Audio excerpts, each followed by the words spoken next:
O Sérgio tem novidades aí também do espaço, né, Sérgio? Eu? Com a NASA. O que aconteceu? Não. Nem ele tá sabendo? Não, eu queria saber se você tem novidades lá do projeto, se a NASA anunciou que vai pra Lua ou que se vai postergar a missão pra chegar em Marte. Cara, assim, novidade aí nos últimos dias, isso aí não tem não. Ontem eles mostraram o patch da missão, Artemis 2. Cara, a Artemis ela deve acontecer porque os Estados Unidos já gastou 58 bilhões de dólares no programa. Então, assim, seria muito foda agora, né? O cara Nessa chega e fala altura assim, do campeonato. vamos parar aqui, vamos fazer outra coisa. Ela fala, pô, peraí, o dinheiro do contribuinte foi pra onde? Gastou 58 bi até agora. Então eles devem fazer pelo menos a 2, que é o ano que vem, que tá programada, a 3, que é no outro ano, pra pisar na Lua, e mais uma. Eles dizem que até a 4. Depois eles abandonam. Entendeu? E aí vamos ver, dão pra empresa aí, talvez... ano que vem já, então. O ano que vem é a Artemis 2. Vou aproveitar e vou fazer uma pergunta pro Sérgio. Posso manda. fazer? Pode. Eu imagino, Sérgio, eu acredito que o homem foi à Lua. Você também acredita, Lógico, Fizeram até um programaço aqui, ó. Inclusive, eu tive um professor lá... Ele era mais engenheiro, né? Apesar de ser na escola de comunicação da UFRJ. O nome dele era Hugo Melo. Ele deve estar, até onde eu sei, deve estar vivo ainda. Acho que ele foi emprestado para uma outra UFSCar, alguma outra universidade. Mas ele falou uma coisa que eu achei muito interessante, mas eu não sei se tem base factual. Que eu não sei porquê, e a gente está falando mais ou menos dos anos 2000, surgiu esse assunto de o homem foi à Lua não no meio da sala de aula. Faculdade de jornalismo. Aí o cara, claro que não foi à Lua, tudo mentira. Ele falou, foi porque daqui da Terra dava pra ver o módulo lunar pousado na Lua. Dava pra ver? Não dá. Não tinha como? Não, com o telescópio? Não dá. O que dá, então vamos lá. Pra você ver o módulo lunar, eu já fiz essa conta ao vivo até. Pô, eu usava esse argumento, agora não vou poder usar mais. Você precisa de um telescópio, não. ferrei. Esse aí não, mas eu vou te dar outro. Me manda, Mas eu vou te dar um substitui que agora eu fiquei sem chão aqui. Pra ver o módulo lunar pousado lá, eu já fiz essa conta ao vivo. Você precisaria de um telescópio de 150 metros de diâmetro. Porra. E o máximo que a gente tem hoje na Terra é de 10. Pô, aí tá bravo, hein? Porra. Então, não dá. Mas, o que acontece hoje? Aí talvez tenha sido isso que ele quis falar. Quando os astronautas foram lá na Lua, eles Ou deixaram... então eu entendi errado também, né? Então, eles Pode ser que eu deixaram entendi um errado. espelhinho. Um conjunto de espelhos. Entendi. E aí o que acontece? Você vai em observatórios, alguns observatórios... Você consegue... Você atira o laser exatamente naquela coordenada e o laser volta. Entendi. Se você atira pro lado, o laser não volta. Então a gente tá atirando na coordenada que eles falaram que deixaram. Isso aí substituiu legal. Então é isso aí do laser. Foto não dá. Daqui da Terra não dá. Teria que ter um telescópio Mas de 150 metros. é porque o módulo lunar ficaria muito pequeno olhando? É muito pequeno, cara. Entendi. É uma coisa mínima, né? Mínima. Entendi. Mínima. Não dá Seria pra ver. um átomozinho. Ali seria. Como se fosse. É muito pequeno na superfície da Lua. Mas o laser o pessoal acerta.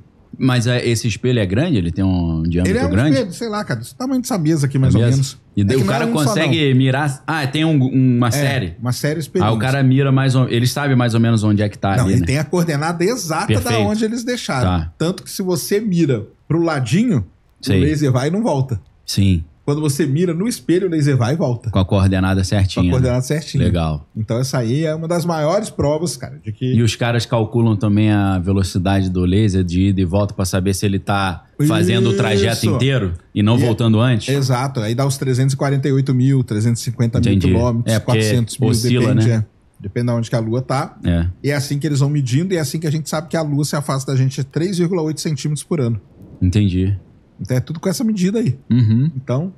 Essa medida tem. Foto não dá pra fazer. Isso é interessante também, que eu já vi o pessoal do design inteligente falar que se você anda pra trás no tempo, como a Lua tá se afastando, se a Terra tivesse 4,5 bilhões, a Lua estaria tão próxima da Terra que ela ia ser atraída pela... Ela não só estava próxima da Terra, como ela estava dentro da Terra.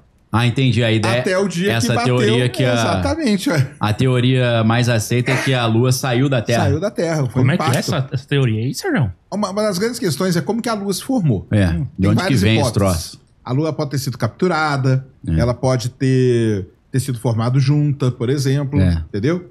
Só que tem como a gente ir com evidências científicas mostrando que ela não foi nenhum desses aí. A ideia de formação da Lua, que tem mais evidências, é de que há mais ou menos 3,5 bilhões de anos atrás, um objeto que tinha mais ou menos o tamanho de Marte, chamado Theia, bateu na Terra. E quando ele bateu na Terra, ele se misturou com o manto da Terra e arrancou um pedaço da Terra. Igual o cara toma um tiro e sai por trás. Exatamente. Entendi. Só que aí arrancou e foi um pedaço de manto e tal. E isso ficou orbitando a Terra e pum, formou a Lua. E como que a gente mostra isso? A Lua teria sido formada da aglutinação desses pedaços? Desses pedaços, exatamente. Condensou na forma da Lua? Porque na hora que arrebentou, saiu um monte de pedaços ficou orbitando. Aí, com o tempo, esses pedaços foram se aglutinando e pum, formaram a Lua. Entendi. Entendeu? Aí formou a Lua. E aí tem várias evidências. Por exemplo, você vai lá e estuda os isótopos de elementos químicos que tem na Lua, são bem iguais aos que tem na Terra. Ah, tá. Então tem várias... um parentesco aí. E na Terra aqui, nós já fizemos experimentos de onda sísmica que a gente descobriu pedaços do que seria esse objeto que bateu na Terra 3,5 bilhões de anos atrás. Entendi. Mas seria esse objeto como se fosse um meteoro gigante? Qual é a classificação dele? Cara, é porque naquela época aí, nós estamos falando no início do sistema solar, você tinha muitos objetos grandes colidindo. Entendi. Tinha várias massas nem ali. era asteroide, né? Eram objetos mesmo. Entendi. Entendeu? Uhum. E aí esse bateu na Terra, chamado de Theia. Theia bateu na Terra, arrancou, quando saiu, formou Mas a Lua. isso deve ter interferido na gravitação ali da Terra, né? Isso interferiu em muita coisa. Deve ter deslocado ela, né? Só que a Terra, né? A gente tem que lembrar que isso é 3,5 bilhões de anos atrás. Sim. A Terra ela era basicamente um oceano de magma. Tá. Entendeu? Ela não é a Terra como é. Não era sólida. Quando a gente pensa com a Terra que é hoje, dá uma catástrofe. Né? Deu também, obviamente, mas a Terra ela era um negócio mais plástico. Sei. Entendeu? Entendi. Era isso. Entendi. Era um oceanozão de magma, mais ou menos. E aí bateu, esse objeto bate e arranca. Tudo tem simulações lindas que mostram como que deve ter sido, né? E aquela teoria do pessoal falou que... Então a Lua teria 3,5... A Lua teria 3,5 bilhões de anos. Aí os caras falam que pela poeira espacial que a Lua atrai, quando eles pousaram na Lua, os caras tinham calculado que deveria ter metros de poeira pro módulo lunar pousar, mas tinha só um pouquinho. Os caras foram surpreendidos por isso. Eles não foram surpreendidos porque eles já sabiam. Sabiam porque que era? Antes da missão Apollo levar o ser humano para lá, os Estados Unidos teve 2 missões. Fizeram um probe lá do... A Ranger e a Surveyor. Entendi. A Ranger, eles mandavam sondas daqui para colidir de propósito com a Lua. Sim. Justamente para estudar essa profundidade do regolito que a gente chama. É regolito que chama? Mas isso não seria incoerente com essa ideia de uma Lua tão velha? Essa camada pequena de poeira? Não daria uma suspeita, pô, será que ela é mais jovem? Cara, não teria. Isso aí não tem muito a ver, entendeu? Ela ter uma camada de... Porque aquilo ali é um regolito, né? Mas é só a parte superficial. É tipo assim, você falou que hoje já se sabe que a Lua está se afastando da Terra... 3,8 centímetros por ano, né? Então, parece que tem uma taxa também de aumento desse regolito. Então, aí se você andar para trás, você fala, pô, então a Lua não é tão antiga assim, porque teria que ter uma quantidade... Então, mas aí que tá. A Lua vai perdendo muito regolito, né? Porque a quantidade de impacto que ela teve. Entendi. Entendeu? Isso vai espalhando. Isso aí é que se você considerar a Lua um negócio que não vai ter impacto, não vai ter nada... entendi. Aí tudo bem. Aí essa conta até bate. Tá, entendi. Só que pega a Lua que sofre, sei lá quanto sofreu. É só olhar a Lua, né? Todo cheio de cratera, tudo aquele impacto. Sim. Aquilo aí acaba com essa... Entendi. Com essa ideia aí, porque... Espalha, né? Você tem que colocar... Dá uma espanada.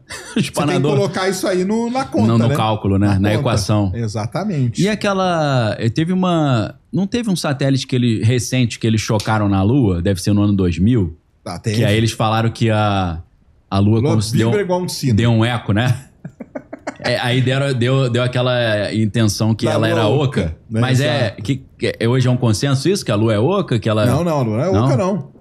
Mas teve esse eco igual um sino? Cara, então, aí é o lance do cientista querer colocar um jeito pra vender a notícia também, né? Vendeu o jornalzinho dele. Vendeu o jornalzinho do cara lá em Dallas, né? Aí o cara falou, a Lua vibra igual um sino. Entendeu? Isso na época virou um slogan, né? Aí, falando que a Lua é oca e tal, vocês estão mentindo para... Cara, o negócio é o seguinte, a composição da Lua... Entendi. Ela não é igual a da Terra, obviamente, entendeu? Apesar de ser meio parente aí, segundo a teoria. Os isótopos. Os isótopos. Os isótopos. Tá. Os isótopos, você vai lá e pega um elemento químico de lá. Entendi. Você tem a mesma proporção e tal, não sei o quê, então beleza. Entendi. Agora, por exemplo, a Lua tem L3, a Lua tem muito tório, muito cobalto, coisa que aqui na Terra a gente não tem. Sim. Tem vários elementos porque ela não tem atmosfera. Tá. Então isso ajuda a ter esses elementos. Então isso é um negócio. O lance dela vibrar é justamente por conta da composição química dela. Entendi. Então, o que pessoal... Mas não acontece nada disso. Não dá a entender que é oca, né? Porque se ela fosse oca, a gente nem registraria as ondas. Tá. Entendeu? Entendi. A onda não propaga aonde não tem nada. A onda precisa de material para ela se propagar. Entendi. Então, só de ter registrado a onda, já sabe que ela não é oca. Uhum. Esse lance dela vibrar igual um sino, a gente já sabia desde a missão Apollo. Ah, quando eles mandaram essas sondas primeiro, né? Não, a depois própria mesmo. Apollo? A Apollo, ela foi lá e instalou sismógrafos. Tá. Quando ela decolava, Sim. ela perdia... O módulo de ascensão... Ficava pra trás? Não ficava pra trás. Ah, tá. Ele era jogado intencionalmente pra colidir com a Lua. Ah, entendi. Pra fazer o estudo, né? Pra gerar o sismo. Ah, entendi. Então eles faziam isso. Legal. Então eles fizeram isso várias vezes. E é daí que vem o lance. A Lua vibra igual um sino, paraná, entendeu? Mas isso aí é porque é uma reverberação que acontece das ondas. Mesmo ela sendo terreno. maciça, ela vibra, né? Reverbera. Reverbera o som ali, né? Quando você pega a onda, em vez de ter uma onda só assim, você tem a onda e depois você tem a reverberação. Entendi. É mais ou menos a mesma coisa que acontece aqui na Bacia do Paraná, aqui no interior de São Paulo. Você faz um estudo sísmico ali por causa do basalto, a onda entra dentro do basalto e ela fica presa. Aí fica ressoando. Aí ali, fica reverberando. Então quer dizer que o estado de São Paulo vibra igual um sino também. Entendi. É oco, né? Seria oco. Seria oco, mas não é, entendeu? E aquela... Tô aproveitando pra tirar umas dúvidas com o Serginho. Vai lá, Eu acho que é manda do aí. interesse da galera também, Manda né? aí, pode mandar. Tem uma teoria que eu acho também interessante. Eu tendo a acreditar nessa teoria de que o homem foi à Lua, mas a filmagem é fake porque eles não quiseram filmar o que eles viram lá. Porque realmente a filmagem tem muitos problemas, falei pra né? ele que todo mundo duvida da filmagem. Não, filmagem tem nada, cara. Filmagem é Você normal. não acha aquela questão das sombras e tal? Cara, não tem, porque o problema o pessoal analisa o negócio da sombra, cara. É porque é muito difícil fazer aquela análise. Primeiro, porque a Lua não tem atmosfera. Entendi. Segundo, que a Lua ela tem várias fontes secundárias. Ah, de luz? Não é de luz, né? É porque quando você joga a luz e você tem cratera, você tem Entendi. pedra grande, pedra pequena, Interfere, tal, né? interfere na sombra daquilo ali, entendeu? Tá. Então, esse lance da sombra aí eu aconselho, várias dessas dúvidas aí são dúvidas sinceras e tal. Existe um episódio do Mythbuster. Ah, tá. Legal. E eles fazem os experimentos. Específico ali. E eles mostram isso aí. Eles Tem uma pegaram um explicação galpão, tranquila ali. eles põem uma fonte de luz pra ser igualzinho o sol e Tá. tal.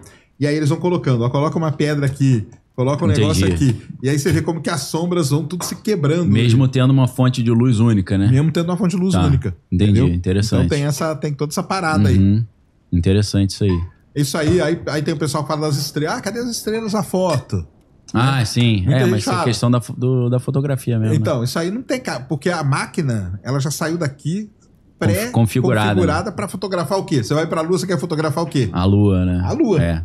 Só que E a Lua é branca, né? brilha pra caramba. Você tem que... Então eles mexeram... Pra não estourar a foto, né? Exatamente. Aí eu falo pra todo mundo... Escurece o fundo, né? Fechou o ISO da câmera. Qualquer um pode fazer esse experimento. É, Cara. meu É só pai- ir na rua de noite, mexer a câmera aqui do celular e tirar a Meu foto do pai céu. é fotógrafo, né? Ele falava que tirar foto assim de casamento da noiva com a roupa branca, né? Estoura. É difícil. Claro. Você tem que fazer uma equação. Se a noiva fosse morena, às vezes a roupa aparecia, o rosto não aparecia. Às vezes o rosto aparecia, né? estourava a roupa, né? É complicado, né?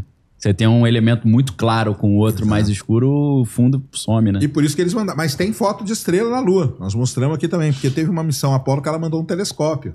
Entendi. Um telescópio ultravioleta aí. Aí Tirou ele foto conseguiu de pegar legal, né? tudo. Então, Uhum. tudo isso aí tem. Aí tem o lance lá da nave sair voando. Expliquei aqui pra galera. Foi um trabalho sensacional de filmar mesmo, de propósito, a nave voando com a câmera que ficava no rover lunar. Sim, E na última, na Apollo 17, foi o pessoal daqui da Terra que operou a câmera. O entendi. pessoal de TV. Sim. Pra fazer ela seguir. Ah, legal. E o negócio é uma das histórias mais fantásticas dentro da exploração espacial. Você é isso lembra aí. daquele, você falou do pessoal operando aqui da Terra, lembrei daquele robonauta? Você lembra que eles fizeram? Que era um robô que o cara botava como se fosse uma realidade virtual e ele parecia que ele tava na Sim. Lua. Interessante esse... Eles ainda fazem isso ou não existe mais esse, Cara, tem. esse conceito? Tem um robonauta, tem um dentro da estação espacial que ajuda os astronautas. Legal. É. Mas a história mais legal de robô é o Fedor. Você não Fedor conhece, é um não. robô russo. É o nome de um lutador russo, foi. É. Fedor Emelianenko. Exatamente. Ah. Ele é o Fedor. Ele foi colocado dentro da Soyuz, sozinho, só ele. Entendi. Ele bateu até continência na hora que ele lançou. É mesmo? É legal pra caramba isso aí. Aí ele foi. Aí a Soyuz, ela vai acoplar com a estação espacial, o acoplamento é sempre automático. Entendi. Só que às vezes dá problema. Tá. E esse dia deu problema. Deu. Só que quem que tava dentro da nave? O robô. O robô. O robô não conseguiu acoplar. Não? Tiveram que fazer o robô voltar. Era o robô que tava pilotando? Era o robô, foi só ele. Foi uma nave Entendi. só com o robô. Então ele era tudo. Ele era o piloto, ele era o comandante, ele era tudo. Mas era inteligência artificial? Cara, era tudo automatizado? Tá, aí a gente já não sabe que nível de IA que tinha ali rodando. Isso aí faz um tempo já. Já tem mais de 10 anos, não, né? Não, tem menos de 10 anos. Menos, né? Tem menos de 10 anos. Não Deve tava ter tão uns avançada assim, 5, né? 6 anos. Não tava tão avançada, mas também a gente não sabe qual o nível de coisa que tinha. Mas o mais legal é o seguinte, ele foi, não acoplou, voltou. Pegaram o robô, guardaram numa caixa e jogaram num porão lá na Rússia. Ele tá lá, cara. O Fedor tá lá guardado porque ele não conseguiu cumprir a missão, ó. Ficou de castigo. Ficou de castigo. Imagina se esse robô... E era um robôzão, cara. Entendi. Era um bichão 1,80 m grande. E ele andava assim. Imponente, né? Imponente. Cara, era muito legal, porque na hora que lançou a nave, ele pegou e fez assim, ó. Da hora. Seu continência e tudo. Doideira, cara. Doideira. Robô russo é outra história, né, pô? Hã? Robô russo é outra história, cara. É, disciplina, né? Mas não conseguiu acoplar. É um paradoxo e é de Fermi. Pela história original, não é de autoria do Fermi, né? Mas eu acho que ele foi a pessoa que ficou abismada, né? Eu consigo imaginar a cena, porque diz a história, pelo menos, que eles estavam almoçando um dia, um monte de físicos, e algum deles soltou na mesa, tipo, cara, onde é que tá todas as civilizações inteligentes? Deveria ter, olha só, tipo, os planetas do sistema solar, quase todos poderiam abrigar vida, não sei o que, tudo mais. E aí diz que o Fermi ficou, tipo, a conversa continuou para outros assuntos, e o Fermi ficou, tipo, pô, e aí? É verdade, onde que tá todo mundo? Onde está todo mundo? Ele ficou, assim, perplexo com essa pergunta. Então não é de Fermi o paradoxo, na verdade, mas acho que ele se apropriou de uma maneira benéfica. Eu já ouvi a história que é assim, que não é dele, mas como ele era o cara mais famoso ali, fala que é dele, porque aí vai ganhar mais popularidade. Pode ser, entendeu? Pode ser. E eles estavam almoçando e não é em qualquer lugar, né? Era lá em Los Alamos. Sim. Porque ele durante o Projeto Manhattan. Durante o Projeto Manhattan. Porque, pra quem não sabe, você já viu o filme, tem vários easter eggs, né? Melhor dizendo, no filme do Oppenheimer, que aparece vários físicos ali, só que a galera não se liga. Não. Né? Mas o Fermi aparece... É tanto físico famoso, né, cara? Quase todos os físicos que a gente ouve falar diariamente, sei lá, na graduação, ou em livros de ciência ou história da ciência, estavam lá. Estavam lá naquele momento, cara. Isso é um negócio impressionante daquele projeto. Pra mim é isso, cara. Reuniu aquela geração ali que eu acho, cara, que não vai ter nunca mais uma reunião daquela. Eu acho que não vai. Não tem. De um nível tão alto. Olha... Vários ganhadores de Nobel junto, né, cara? Convivendo no mesmo espaço por vários meses. Imagina se alguma coisa dá errado e a bomba explode e todos eles, sabe, morrem. Já pensou? Tipo, a mecânica quântica só ia ser terminada, sei lá, em 2250, sabe? Então, não é dele, né? Isso aí o pessoal já tem meio que consenso mesmo. E é um paradoxo? Porque tem gente que discute isso, né? O nome paradoxo, ele é uma questão semântica, né? Porque eu acho que não é um paradoxo no sentido filosófico de paradoxo. Ele é uma constatação. Certo. De uma diferença entre o que a gente observa e o que a gente deveria observar. Então, a gente vive em um universo que deveria estar cheio de vida, mas onde que estão todas as formas de vida, onde está toda essa vida? Então, não é bem um paradoxo, né? Tipo, é uma contradição. Tipo, a gente deveria ver A, mas a gente não está vendo A. Então, o que pode ter acontecido, sabe? É meio isso mesmo, né? Qual que é a tua opinião em linhas gerais, assim? Qual das soluções é a tua favorita, assim? Se tu tivesse que escolher uma. Ou tu não tem nenhuma e tu acha que a gente tá sozinho. Porque é uma solução também, né? Sim. Eu assim, porque até vamos pegar aqui pro pessoal até para esclarecer, né? Quando a gente fala do paradoxo de Fermi, galera, a gente tá falando de civilizações, né? Sim. A gente não tá falando de vida, não, tá? Porque vida eu acho que tem aí muita. Agora, civilizações, eu acho que nós estamos sozinhos, cara. Sério? Eu acho que sim. Assim, eu não posso discordar com dados, sabe? Eu não tenho como. É uma discussão. Então, sabe, a gente realmente pode ficar... Mas vamos ser a solução que eu acho mais interessante é a Floresta Negra, cara. Eu acho que ela é a mais assustadora. Né? Ela e a hipótese do Berserker. Explica essa aí do Berserker, qual que é? A do Berserker, ela... Sabe as máquinas de von Neumann? Explica aí pra galera. Existe uma ideia... Que é aquela ideia de que a gente pode, por exemplo, colonizar a galáxia só através antes, né? Vamos explicar aqui pro pessoal o negócio seguinte. Quando eles postularam, vamos dizer, essa constatação, esse paradoxo, começou uma busca atrás de respostas para eles. Sim, uma busca ferrenha. Que começou a ser levada a sério, inclusive. Isso, que ela vai até hoje, né? Então, a partir daí, começam a surgir várias e várias teorias, ou hipóteses para explicar o porquê do paradoxo. Na verdade, ele não tem uma resposta, mas o que a gente lê e o que a gente estuda são as N diferentes maneiras de explicar. Todo dia surge uma nova. Todo dia surge uma nova. Inclusive, muitas das possíveis respostas e soluções do paradoxo de Fermi nem são de físicos ou astrônomos. Algumas apareceram na cultura popular. Sim. Tipo a hipótese do Berserker. Ela apareceu na cultura popular. Depois, daí ela foi transformada em ciência com artigos e tudo mais. Então explica isso aí para nós, como que é? Tem essas máquinas de von Neumann, ou também acho que no Brasil algumas pessoas conhecem como máquinas de Fermi. A ideia é que uma civilização suficientemente avançada poderia colonizar uma galáxia através de robôs autorreplicantes.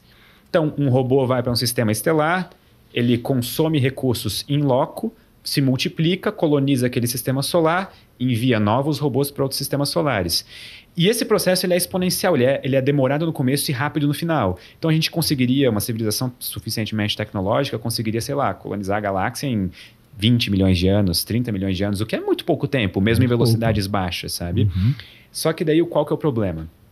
A ideia seria de que a gente não vê civilizações inteligentes no universo, porque basta uma civilização... Ela é muito parecida com a hipótese da Floresta Negra, porque basta uma civilização com bad intent, com intenções não boas, com uma civilização ruim, digamos, com, sei lá, que gosta de guerra ou coisa do tipo, que aniquilar todo mundo, para fazer esses robôs autorreplicantes buscar e destruir toda forma de vida, mesmo que seja em estágio inicial na galáxia. E a parte meio tenebrosa disso é que a gente não tem como verificar até que seja tarde demais. Porque antes de a gente ver qualquer tecnoassinatura ou bioassinatura em qualquer canto da galáxia, teoricamente ela já teria sido eliminada. Incluindo a gente. Por que a gente está sozinho? Por que a gente se vê sozinho? Porque a gente foi os únicos malucos que divulgaram para o resto do universo onde a gente está. Então, de acordo com a ideia do Berserker, quem sabe a gente já está na mira. Entendi. Só está chegando até nós, entendeu? Que é o que a gente chama hoje de projeto MET, né? Que é Message to Extraterrestrial Intelligence, né? E a gente tá loucamente ali mandando, galera... O que você acha? Que isso deu uma treta gigante no meio científico de ética científica, né? Porque, por exemplo, nunca perguntaram para mim se eu queria que mandasse a posição da humanidade. Nem para você, nem para ninguém, né? E os caras resolveram mandar, né? E aí? Eu não sou contra a ideia de tentar se comunicar com alienígenas ou com civilizações extraterrestres. A ideia em si eu não sou contra. Agora, eu acho que é um problema muito sério de quem responde pela Terra. Sim. Quem que vai fazer essa comunicação e com qual intenção? Sabe, é um órgão governamental? De qual governo? E se esse governo tiver interesses diferentes da galera que está aqui vivendo comigo, sabe, no meu país? Certo, claro. Quem que vai responder pela Terra? O que a gente vai fazer quanto a isso? Então, para mim, essa questão é a mais complicada. Mas eu vou ser sincero que eu não acho que a hipótese do Berserker seja talvez verdade, sabe? Eu acho que se existe vida pelo universo, eu gostaria de acreditar que ela tem intenções pacíficas. De que a gente vive num universo maravilhoso do Star Trek, sabe? Que a gente só tá esperando para entrar na Federação Galáctica, assim. Mas é porque aí a gente usa a própria exploração humana, né, cara? Sim. Quando veio alguma civilização que era mais poderosa do que a outra, ela sempre foi opressora, né? Sim, ela sempre subjugou a civilização que era menos tecnologicamente avançada. E aí a gente usa isso como se isso fosse uma regra para o universo. E tem um ponto que daí ele meio que acaba com o meu argumento, ele é uma fraqueza do meu argumento de todo mundo ser pacífico, que, por exemplo, vamos supor que a gente seja um estágio ainda muito inicial tecnológico. Quando tu vai construir uma casa, por exemplo, tu olha no terreno, tu se importa com as formigas?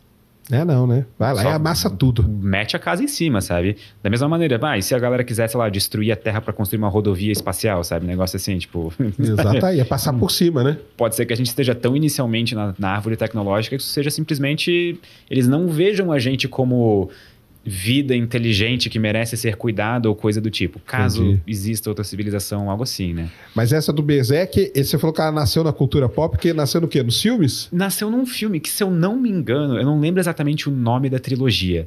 Se eu não me engano, é Berserker. Ah, é? Só que não é aquele anime famoso. Tem um anime famoso chamado Berserk, esse nome. Não é esse. É tipo um livro de ficção científica que foi continuado por, tipo, 40 anos. Uma coisa assim. Caramba. E aí depois isso acabou entrando na ciência propriamente dita, com cálculos e tudo mais. Entendi. Principalmente quando surgiu a ideia das máquinas de von Neumann, os robôs autorreplicantes e a possibilidade de colonizar, sei lá, o universo ou a galáxia, pelo menos, usando robôs. Entendi. Legal demais isso aí. E a da Floresta Negra? A da Floresta Negra... Essa eu acho a mais interessante. Essa eu acho a mais, assim... É a que me dá medo genuíno. É? É a que me dá, tipo, me tira o sono de noite, assim. Que eu fico, tipo, ok, se essa parte for verdade e essa solução for a correta, a gente tá muito ferrado. Ou não também, porque a gente não tem como descobrir qual que é a intenção de uma outra civilização. Exatamente. Pode ser que todo mundo Tá esteja... todo mundo com medo. Exatamente, Tá sabe? todo mundo com medo. É um jogo como é o dilema do prisioneiro, assim, né? Tá todo mundo ali. Exatamente. Mas a ideia, basicamente, é que a gente nunca recebeu sinais ou mensagens de outras civilizações inteligentes, ou elas nunca deram a cara pela galáxia, porque justamente todas têm medo das intenções de uma das outras. Então, toda a vida pela galáxia é um constante jogo de vou me esconder porque eu não tenho certeza de quais são as suas intenções. Exato. E quem se revelar primeiro corre o risco de ser alvo de uma civilização berserker. Então... Ah, então elas se misturam, as duas soluções. Elas se misturam nesse ponto. Ah, Uma acaba saquei. virando... A parte, digamos, as civilizações malignas da hipótese da Floresta Negra são geralmente as do Berserker. São Saquei. geralmente as civilizações que querem, tipo, procurar e destruir toda a vida na galáxia. O que faz sentido em um ponto. Os recursos são escassos. Só que eles são tão grandes, tipo assim, a gente tá falando de proporções tão imensas de recursos, tipo, o tamanho de uma galáxia, que a gente nunca chegou a conceber isso. E a gente provavelmente vai demorar, se um dia vai chegar nesse ponto da árvore tecnológica, de conceber tudo isso. Mas e se para uma civilização suficientemente avançada, realmente chegou a hora de pensar, que nem a gente pensa hoje, os estoques de urânio na Terra vão acabar em 40 anos, e se chegou no ponto que uma civilização pode começar a pensar, os estoques de urânio na Via Láctea vão acabar em 10 milhões de anos. Então acho melhor a gente começar a destruir tudo que use isso, sabe? Saquei. É uma possibilidade, né? E ela tem, o pessoal entender, ela tem esse nome da Floresta Negra, que é a mesma coisa quando a gente entra numa floresta, né? Você não quer, sabe? Você não sabe que bicho que tá ali escondido, né? Eu odeio a sensação, por exemplo, de estar, sei lá, vai acampar e acender uma fogueira no meio do nada, sabe? No meio do escuro. Porque assim. aí você já deu sua localização. Já deu. Tipo, acende 2 fogueiras, entendeu? E fica numa outra, sabe? Porque daí pelo menos tem enganar, 50% de chance de não ir na tua, sabe? Exatamente. Ou vai nas duas e tá todo mundo ferrado. E aí, nessa ideia da Floresta Negra, entra... Então é legal, né? Porque ela tem a ligação com o Berserker, mas ela tem a ligação com o sinal UOL, né? Tem. Porque a gente recebeu esse sinal uma vez só. Nunca mais... Por que nunca mais repetiu? E se foi uma civilização que acabou chacoalhou um galinho da árvore ali, né? E agora a gente botou a cabeça pra fora dos galhos, assim... E a gente tá, tipo, é o próximo, sabe? A gente agora tá só esperando. Mas aí o lance da gente... Então, aí o lance da gente mandar a nossa localização, que começou com o Carl Sagan, né? Sim. Que mandou lá no disco. Filho da mãe, Carl Sagan, você. Hein? Só que o dele ainda foi benéfico, tipo, pra pensar, porque não era emissão de rádio. Ou não. emissão eletromagnética. O cara Era um tinha que pegar o de ouro. disco, né? Tipo, alguém vai ter que achar a Voyager. Ela ter que emite achar o sinais, disco. mas eles são fracos e são direcionados à Terra. Então, é uma dificuldade logística aí. Então, acho que ainda a gente pode fechar o olho assim e fingir que nunca aconteceu. Mas e aquela iniciativa da 2000 e alguma coisa, que a gente mandou uma mensagem para um aglomerado globular? Sim. Tu lembra a mensagem é de Cibo, que você disse? Não. Mais Mensagem nova desse- agora. Mais nova. Sabe quais foram as mensagens? Ah. Uma coletânea de tweets. Porque era uma mensagem promocional. Mas aí então tá tranquilo, cara. Os caras falam, pô, esse bando de ignorante. Não vamos lá. Eles mesmo vão se matar um dia. Então, tipo assim, a gente faz Os caras uma estão brigando por comunicação- One Piece, cara. Imagina pega a treta do One Piece e manda pra civilização. Na hora que a civilização vê, vai falar, o quê? Os caras estão brigando por One Piece, cara. A gente não precisa ir lá matar esses caras, não. De jeito nenhum, eu vou passar longe. Vai que passa pra todo mundo, sabe? Tipo, fica longe dele, né? Exatamente. Esses caras eles vão se matar. Mas então, porque aí ela junta com a do Berserker, né? Que a gente tá mandando sinal. Se o Berserker diz que todo mundo é todo mundo mal, e aí? Então, mas o Berserker não diz que é todo mundo mal. tá. Que só precisa de Uma ser mal. E aí a gente começa a entrar num jogo de probabilidades. Certo. Por exemplo, se eu tô numa sala com 50 pessoas, concorda comigo que, mesmo sem conhecer ninguém, existe uma probabilidade não nula de alguém ali ter uma, tipo, Claro. uma umas intenções não tão boas, digamos, sabe? Por própria, sei lá, natureza humana, coisa do tipo. Então já começa, sabe, a ficar... Imagina se a gente tem 1000 civilizações na galáxia e 999 são boas que nem a gente. Mas basta uma, né? Aquele 1%, sabe? Só aquele... É 1% vagabundo. Exatamente. Literalmente, nesse caso. Então, aí é complicado. A gente mandando, né? E a gente mandando. Eu sou contra esse negócio de mandar, cara. Ou fizesse uma enquete mundial, né? E aí? A gente manda nosso lugar ou só fica ouvindo? Porque também ficar só ouvindo também é meio chato, né? É meio estranho, né? Tipo, é meio... Porque já parou pra pensar que se a gente tá ouvindo ativamente alguma coisa, a gente só não se deu conta ainda? Tipo, sei lá, um sinal periódico de frequência extremamente baixa ou alguma coisa do tipo que a gente ainda não se ligou que, tem um padrão aqui, sabe? Sei lá, Exatamente. se os picos da onda se juntam a cada, sei lá, 30 anos, sabe? Uma coisa bizarra, assim. Ou se a gente estiver apontando pro lado errado também, né? Tá ouvindo pra lá e tá vindo aqui de trás, alguma coisa assim, né? Essa, pra mim, vai ser a maior dúvida que a gente pra sempre vai ficar. Como a gente nunca ouviu de volta o sinal WOW, o próprio design do Big Ear, daquele telescópio, era aquele design que é tipo 2 faixas simultâneas sendo visualizadas no céu, né? Porque Isso. Daí que vem o nome, é o Big Ear, porque é como se fossem duas partes de orelhas, duas né? orelhas. E pra mim a maior dúvida sempre vai ser essa. Será que o sinal foi um erro, um ruído estatístico? Tipo, alguma coisa que deu errado, ou sei lá, alguma origem não sintética para aquele sinal, ou até mesmo terráquea, a origem? Ou será que isso foi alguma coisa que realmente veio de fora e durou só aquele tempo, a gente não tem como confirmar de onde que veio? Porque o próprio local da galáxia, de onde veio, dependendo de qual das duas faixas de orelha tiver sido a origem verdadeira do sinal, a gente tem locais completamente diferentes, setores completamente diferentes da galáxia. E aí, sabe? O que a gente faz? Mas aí você acha, então, que o WOW, então, foi o cara colocou ali, balançou o galho, viu que a gente registrou e aí se escondeu. Por tudo que eu li para fazer o vídeo do sinal WOW, eu tenho opinião pessoal de que eu acho que até hoje é a melhor evidência de vida fora da Terra. Não acho que é uma prova, não acho que é uma mensagem que veio de alienígenas. Mas assim, se a gente tem um lugar para começar a procurar, eu acho que o sinal WOW talvez seja o melhor, até hoje. Mas e se o cara balançou ali o galho e foi pro outro lado também? Imagina, pode ser uma tática também, né? Imagina assim, a tática das duas fogueiras lá. Aí só tem que criar uma hipótese, cara, pra solução do paradoxo de Fermi, ó. A teoria das duas fogueiras. Aí, ó. Eu tenho uma ideia ainda melhor. A gente descobre vida fora da Terra, a gente vai até eles, emite um sinal e sai correndo. Sabe? Entendeu? A gente bota a cabeça pra fora do galho neles e volta pra Terra correndo. Mas aí é muito arriscado, né? Tá doido. Não, a gente soluciona o problema, a gente vê o que acontece. Se eles morrerem dentro de 50 milhões de anos, a gente sabe que tem uma civilização maligna na galáxia, entendeu? Matemática é muito simples. Exato. Então é isso, né? Os caras se esconderam e a gente... Vamos ver, né? O que vai acontecer. Mas o paradoxo de Fermi, ele cria várias outras coisas também, né? Tem os filtros, né? O dos grandes filtros também é uma das minhas particularmente favoritas, porque eu acho que ela é uma das mais baseadas em ciência bruta, né? Sim. Que são, tipo, a ideia de que o surgimento da vida, desde o próprio surgimento da vida, a biogênese, o momento em que partículas elementares viram vida, até o momento em que a gente surge com uma civilização altamente tecnológica, existem diversas etapas no processo que funcionam como se fossem filtros mesmo, tipo, algumas passam, algumas não passam. E dependendo de onde a gente estiver no filtro, ele pode estar na nossa frente ou atrás da gente. E dependendo, toda descoberta que a gente fizer envolvendo vida fora da Terra, daqui em diante, coloca o filtro em algum lugar. Ou na nossa frente ou atrás. E nenhuma das duas é boa. Porque, por exemplo, se ele estiver atrás de nós, ele responde o paradoxo de Fermi sem querer. Ele diz que a gente está sozinho, né? Porque... Ninguém passou pelo filtro, ninguém passou, né? Provavelmente só a gente. E se ele estiver na nossa frente, bom, talvez a gente não vai passar tão cedo, né?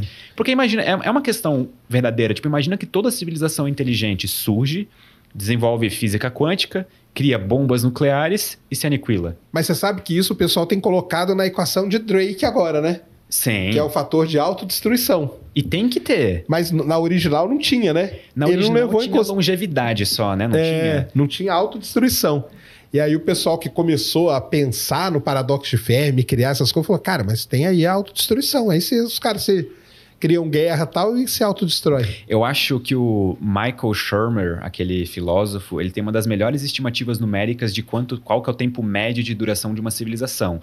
Ele pegou várias civilizações da Terra ao longo da história, porque a gente não tem nenhum motivo para achar que a gente é particularmente diferente de uma civilização romana.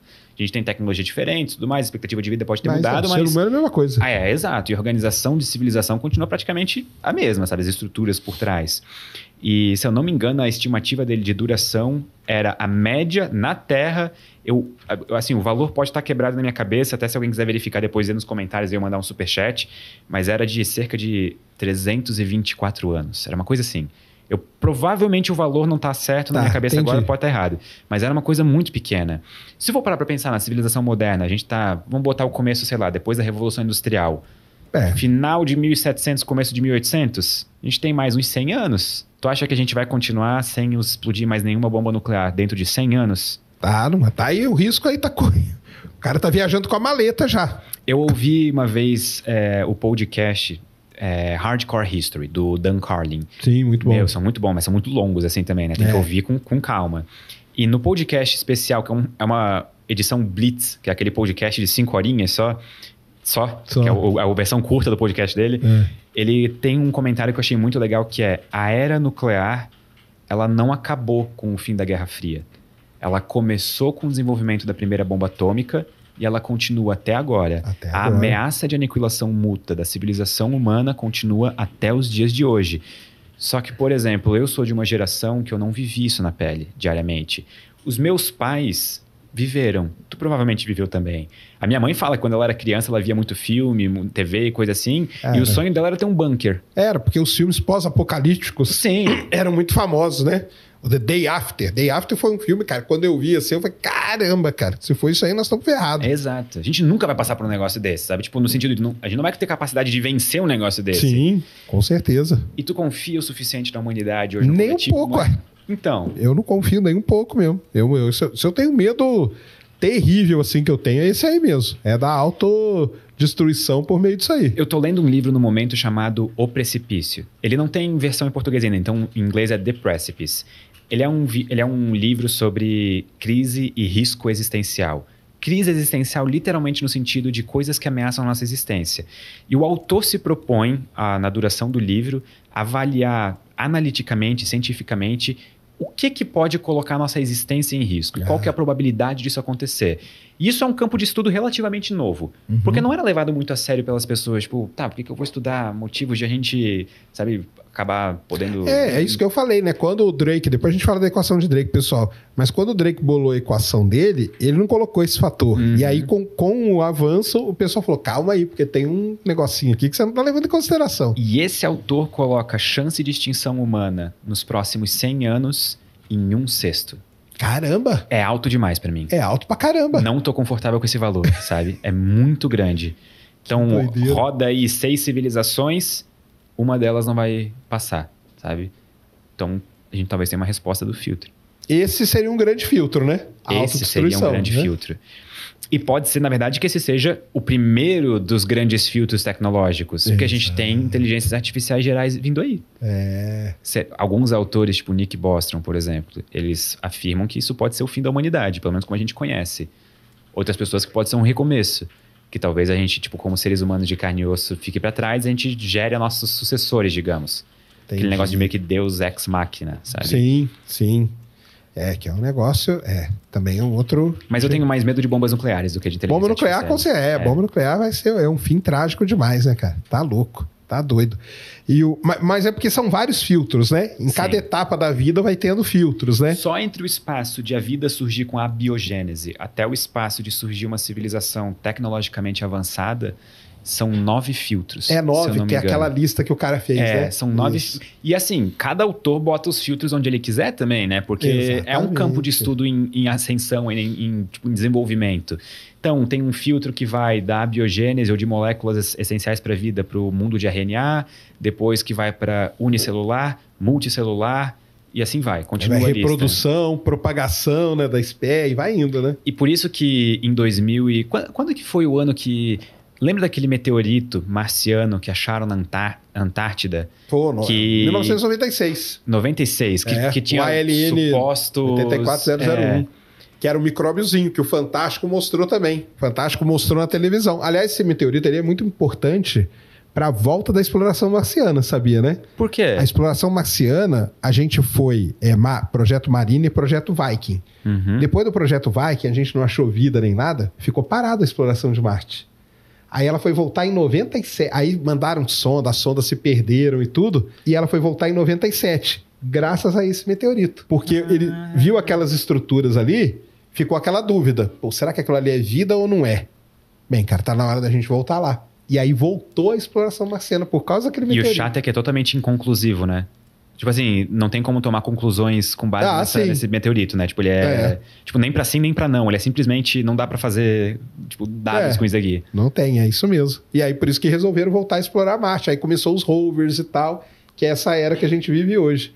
Então foi aquele meteorito lá. E esse meteorito foi importante para iniciar essa discussão do grande filtro de uma maneira mais desenfreada. Sim. Porque foi ali que começou a galera a perceber, pera, vamos supor então que a gente vá para Marte e ache vida microbiana fóssil. Cara, isso não é uma boa notícia. Isso significa provavelmente que a gente passou pelo grande filtro e a gente tá sozinho. Agora, vamos supor que a gente encontra vida, sei lá, multicelular. Cara, então talvez o filtro tá na nossa frente ainda. Então, nós vamos passar. Nenhuma resposta é uma boa resposta. Nenhuma é uma boa, Eu tinha um amigo uma vez que me falou uma frase que ficou comigo, presa, que é: não faça perguntas para as quais você não quer saber a resposta, sabe? E aí eu fiquei pensando, cara, mas eu quero saber a resposta, eu tenho essa curiosidade. Então, qualquer, mesmo positivo ou negativo, eu quero saber se a vida existe ou não fora do universo. Em outro lugar, né? É. E outras coisas que esse paradoxo criou também, né?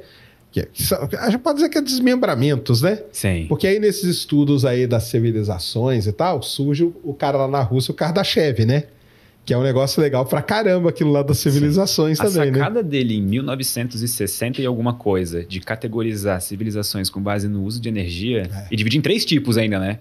São os 3 tipos, assim, olhando em retrospecto, óbvios, sabe? Sim. Mas, pô, foi uma sacada genial na década de 60. Exato, né? Você vê que lá o cara já estava preocupado com isso, né? Agora, uma coisa que me intriga em tudo isso, cara, é porque que tudo aconteceu na década de 60, né? Foi um momento maravilhoso, né? Porque o Drake é daquela época, o Fermi foi mais ou menos nessa época. O Fermi foi um pouco antes, né? Uhum. Mas o Drake é dessa época da equação, o Kardashev é dessa época também. E aí tudo acontece ali, dali que explode, né? Eu tenho opinião de que acontece hoje em dia ainda, a gente só não deu tempo suficiente para consolidar o fato. Eu tava pensando nisso nesses dias, inclusive, porque, por exemplo, eu acho que Nick Bostrom, ele tem vários artigos relevantes, tipo da hipótese da simulação, essa parte do grande filtro. Eu acho que ele vai ser um cara que daqui a 20 anos a gente vai olhar para trás como esses autores da década de 60. Entendi. Sabe, ele e alguns outros não deu valor pro cara, né? É porque no momento a gente não tem como ver uma real expressão da relevância científica ou filosófica de alguma coisa. Sim. Demora alguns anos pra gente olhar e falar, cara, peraí, tem alguma coisa aqui, sabe? Acho que a gente vai estudar isso por muito tempo ainda. Eu acho que esse tipo de coisa acontece. Mas realmente a década de 60... Foi. Será que tem algo a ver com o momento cultural da época, assim, a contracultura? Deve ser, né, cara? Coisa. Eu não sei por que é. Tem que pesquisar isso aí.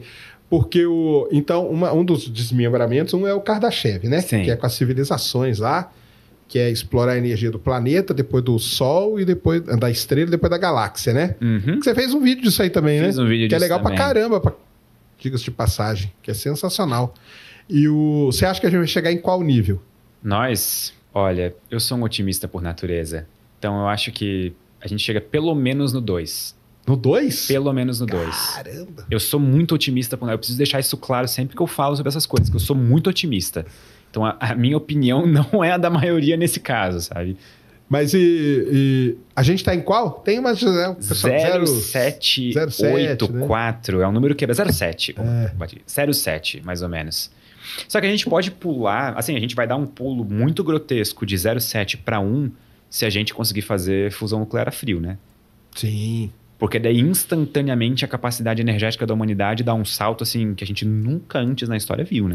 Tá, mas aí a gente não consumiu os recursos, né? O lance dele é não consumir o recurso? Porque também o negócio do Kardashev é dramático, né, cara? Pra que eu vou consumir o recurso todo do planeta, né? Sim, mas aí a categorização original do Kardashev é com base em potência de energia. Ah, então, sim. Primeiro começa com 10 na 16 watts, depois 10 na 26 watts, depois 10 na 37 watts. Eu fiquei muito triste que ele botou uma potência a mais no último, assim, podia ser tipo de 10 na 10 em 10 na 10, sabe? Uma coisa assim bonitinha. Não, mas ele foi dar um pulo maior, né?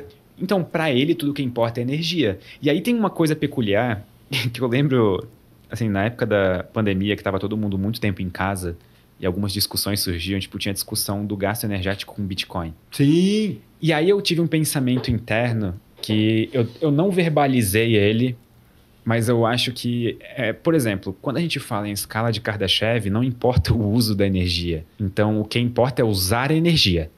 É só. Então, a gente consegue imaginar uma civilização hipotética, tipo 2 na escala de Kardashev, que usa toda a energia disponível da estrela só para minerar Bitcoin, sabe? Caramba! Isso é uma possibilidade, porque a única coisa que importa é o gasto energético. O Kardashev nunca diz como ele está sendo gasto. Ah, sim. Ele só coloca as potências energéticas. Coloca o número, né? Exatamente. Se a gente atingir o número, a gente virou a chave. Então a gente precisa, como humanidade, gastar energia.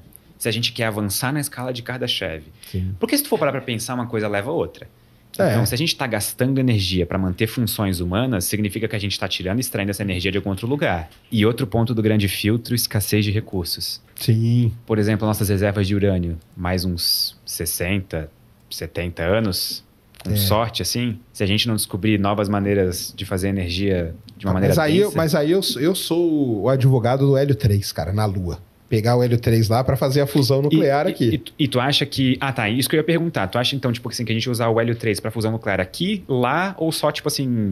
Eu acho que pode começar aqui, né? E depois, provavelmente, se tiver colonizado, ir para os outros lugares, né? Mas ele aqui já vai ser um uso sensacional. A única coisa que eu fico muito triste com fusão nuclear é que aquela tecnologia que todo ano tá 10 anos no futuro, né? Todo ano eles renovam o prazo.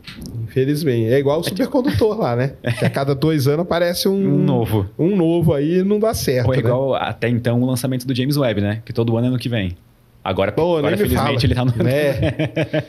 James Webb, eu tenho uma das maiores vergonhas que eu já passei ao vivo. Ao vivo não era, né? Era gravado, mas eu fui no programa do Rony Von em 2016 e ele falou assim, e o James Webb? Eu falei, nossa, nós estamos super felizes, cara. Ele vai ser lançado em 2018. Toda vez que eu vejo aquilo, cara, dá vontade de eu sumir. Mas é que era, na época era o que falavam, cara. É o que falava na época. Mas né? que bom que demorou e deu tudo certo. Deu, e agora saiu. Se fosse rápido e desse errado, a gente ia estar muito triste. Claro. Então, todo dia a gente descobre algo novo graças ao James Webb. Obrigado, James Webb. É isso mesmo. Senta o dedo no like, por enquanto, vocês estão vendo o que está acontecendo com a economia? O like é de graça. Aqui no Brasil, daqui a pouco ele pode ser taxado. Aí você vai lembrar que eu falo. Então, dá um likezinho e não custa nada, né? Nem um segundo da sua vida. Daniel, sou seu fã. A pergunta é, por que você acha que ainda não houve mais ataques nucleares?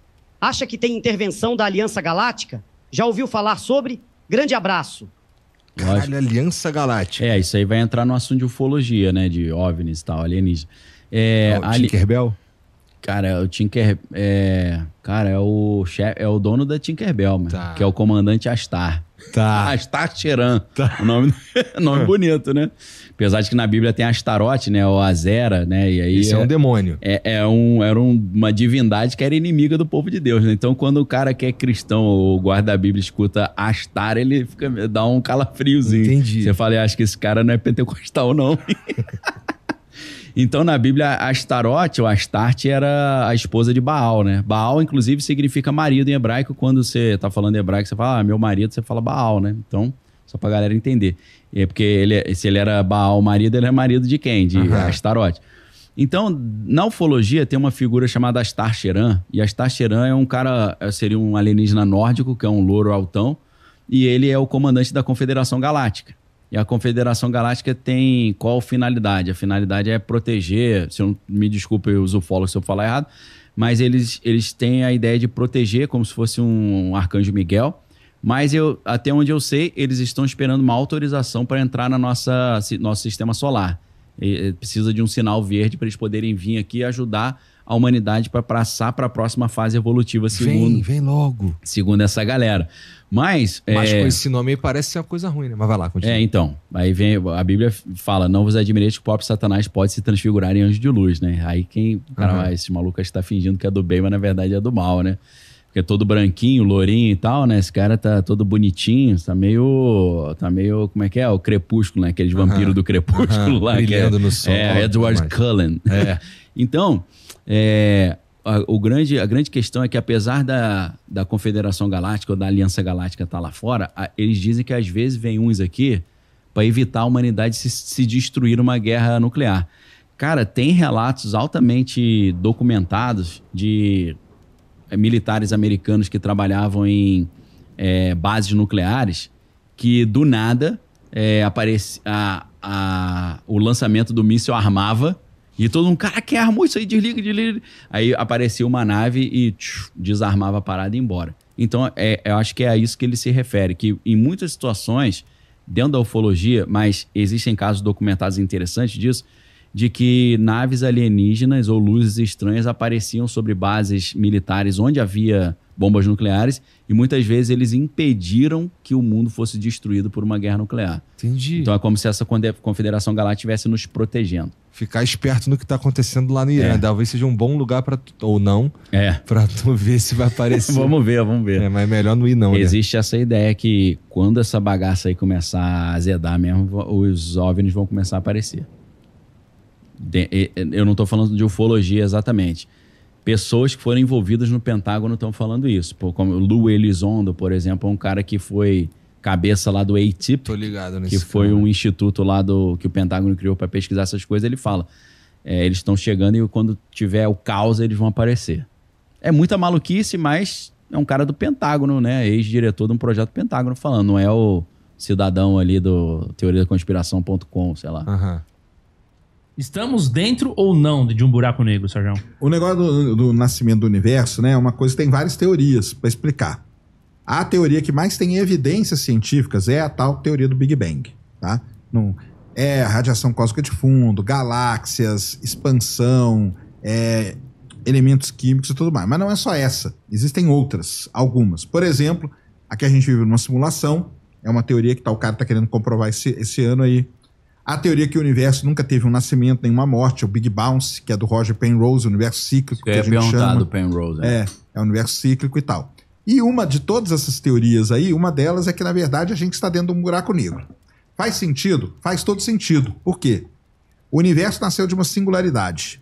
O centro do buraco negro é uma singularidade. A gente não consegue chegar no fim do universo, porque se a gente está chegando perto do universo, no fim, na borda, ele expande. Sim. O que seria o horizonte de eventos. Num buraco negro a gente não consegue sair porque tem um horizonte de eventos. A gente não consegue escapar daquilo ali. Então faz todo sentido. Aí o que acontece? O James Webb fez uma imagem que mostrou lá 270 galáxias. Boa parte delas girando para o mesmo lado. E aí o pessoal analisando lá e falou assim, olha só que legal. De acordo com a ideia do universo ser um buraco negro, teria que acontecer isso girando, do mesmo jeito que o James Webb viu. Então, se tem uma pista de que poderia ser isso.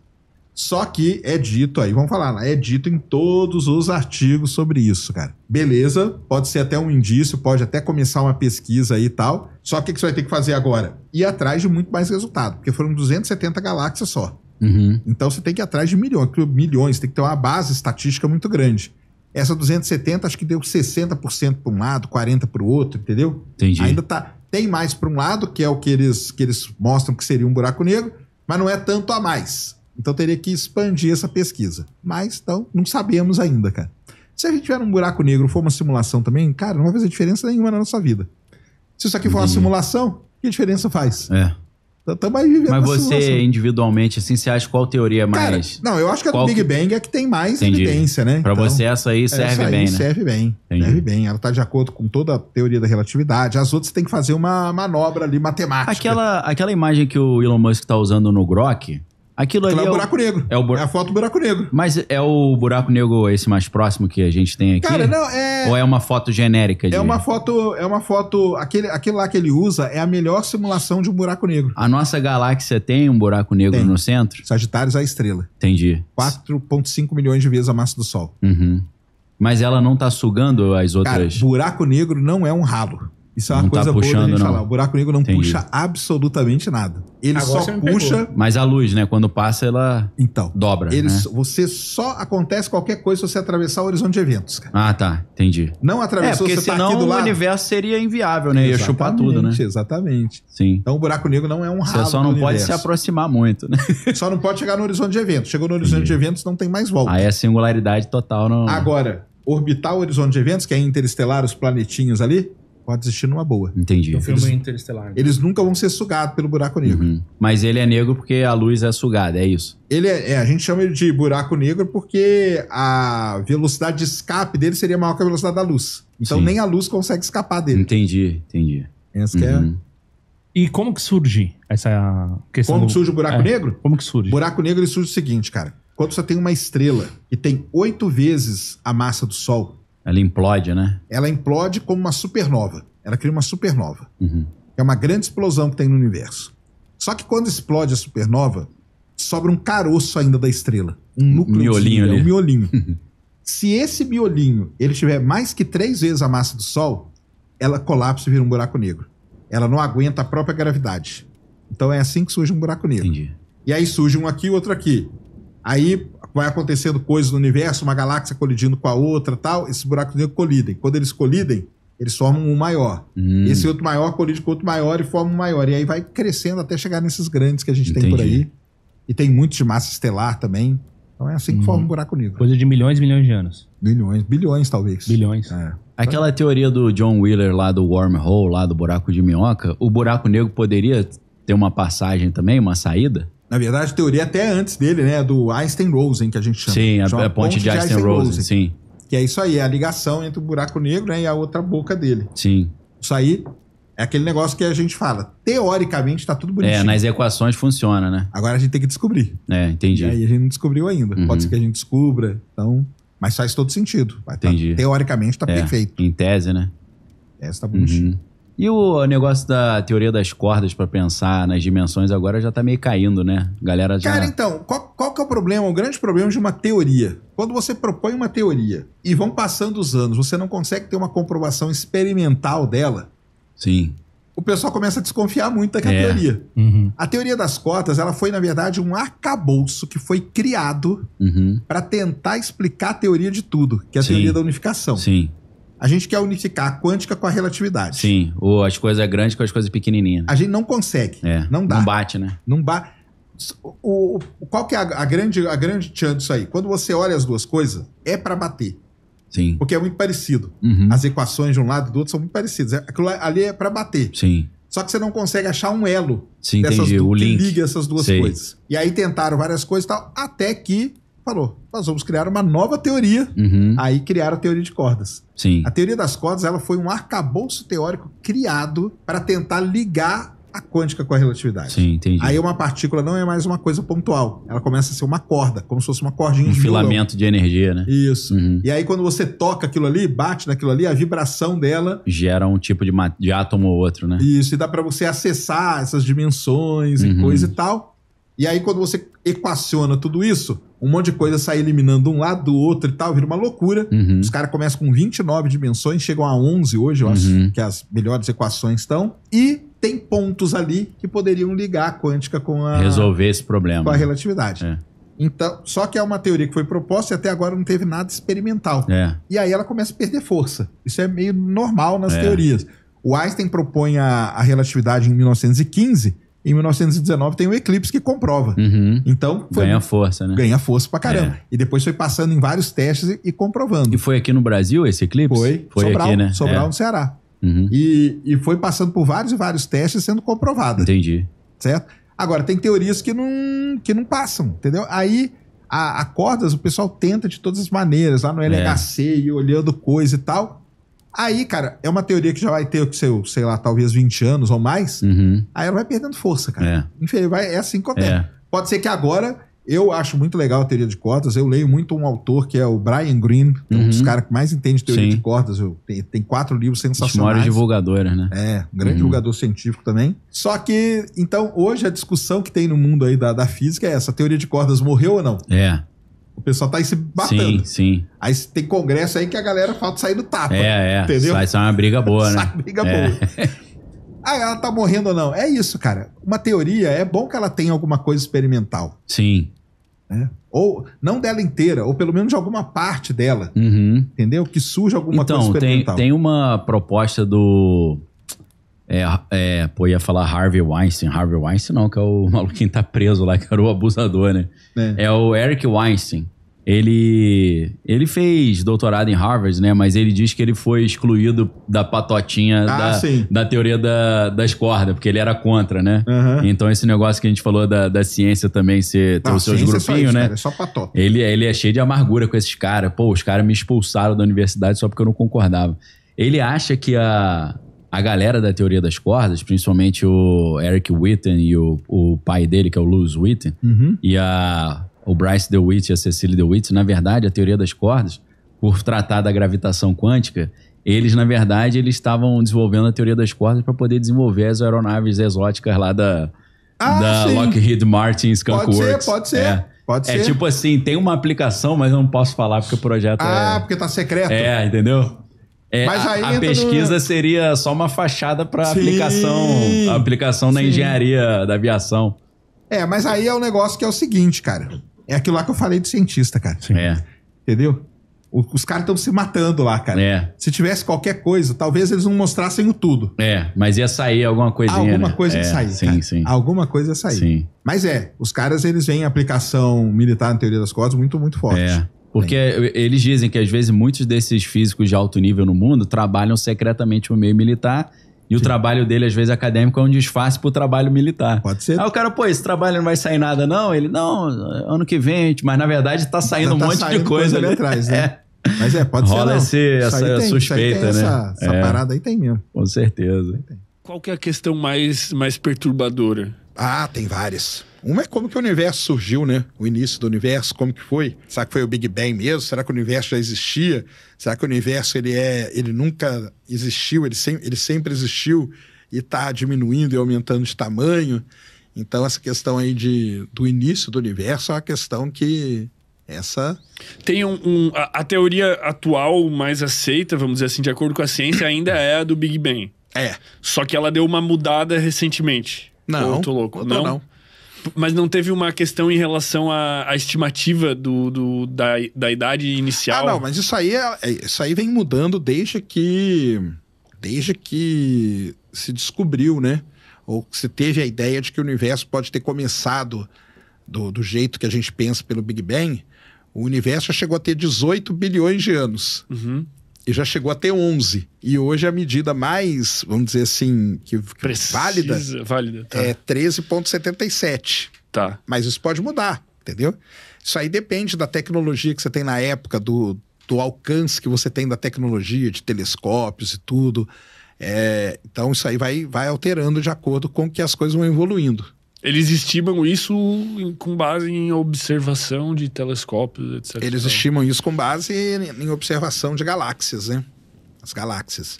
Então a gente consegue ir olhando para o universo cada vez mais profundo e existe um negócio que é assim. Uma coisa é você olhar para uma coisa e ver a imagem dela. Isso é importante. Na astronomia a gente chama isso de fotometria. Ou seja, você fez uma foto. Outra coisa é você olhar para aquele objeto não pela imagem dele, mas por um negócio chamado espectro, que a gente chama. O espectro, ele mede os elementos químicos, entendeu? Então, o hidrogênio vai dar um pico num gráfico, o oxigênio vai dar outro, tal. Então, o que acontece? A gente tem um espectro padrão aqui.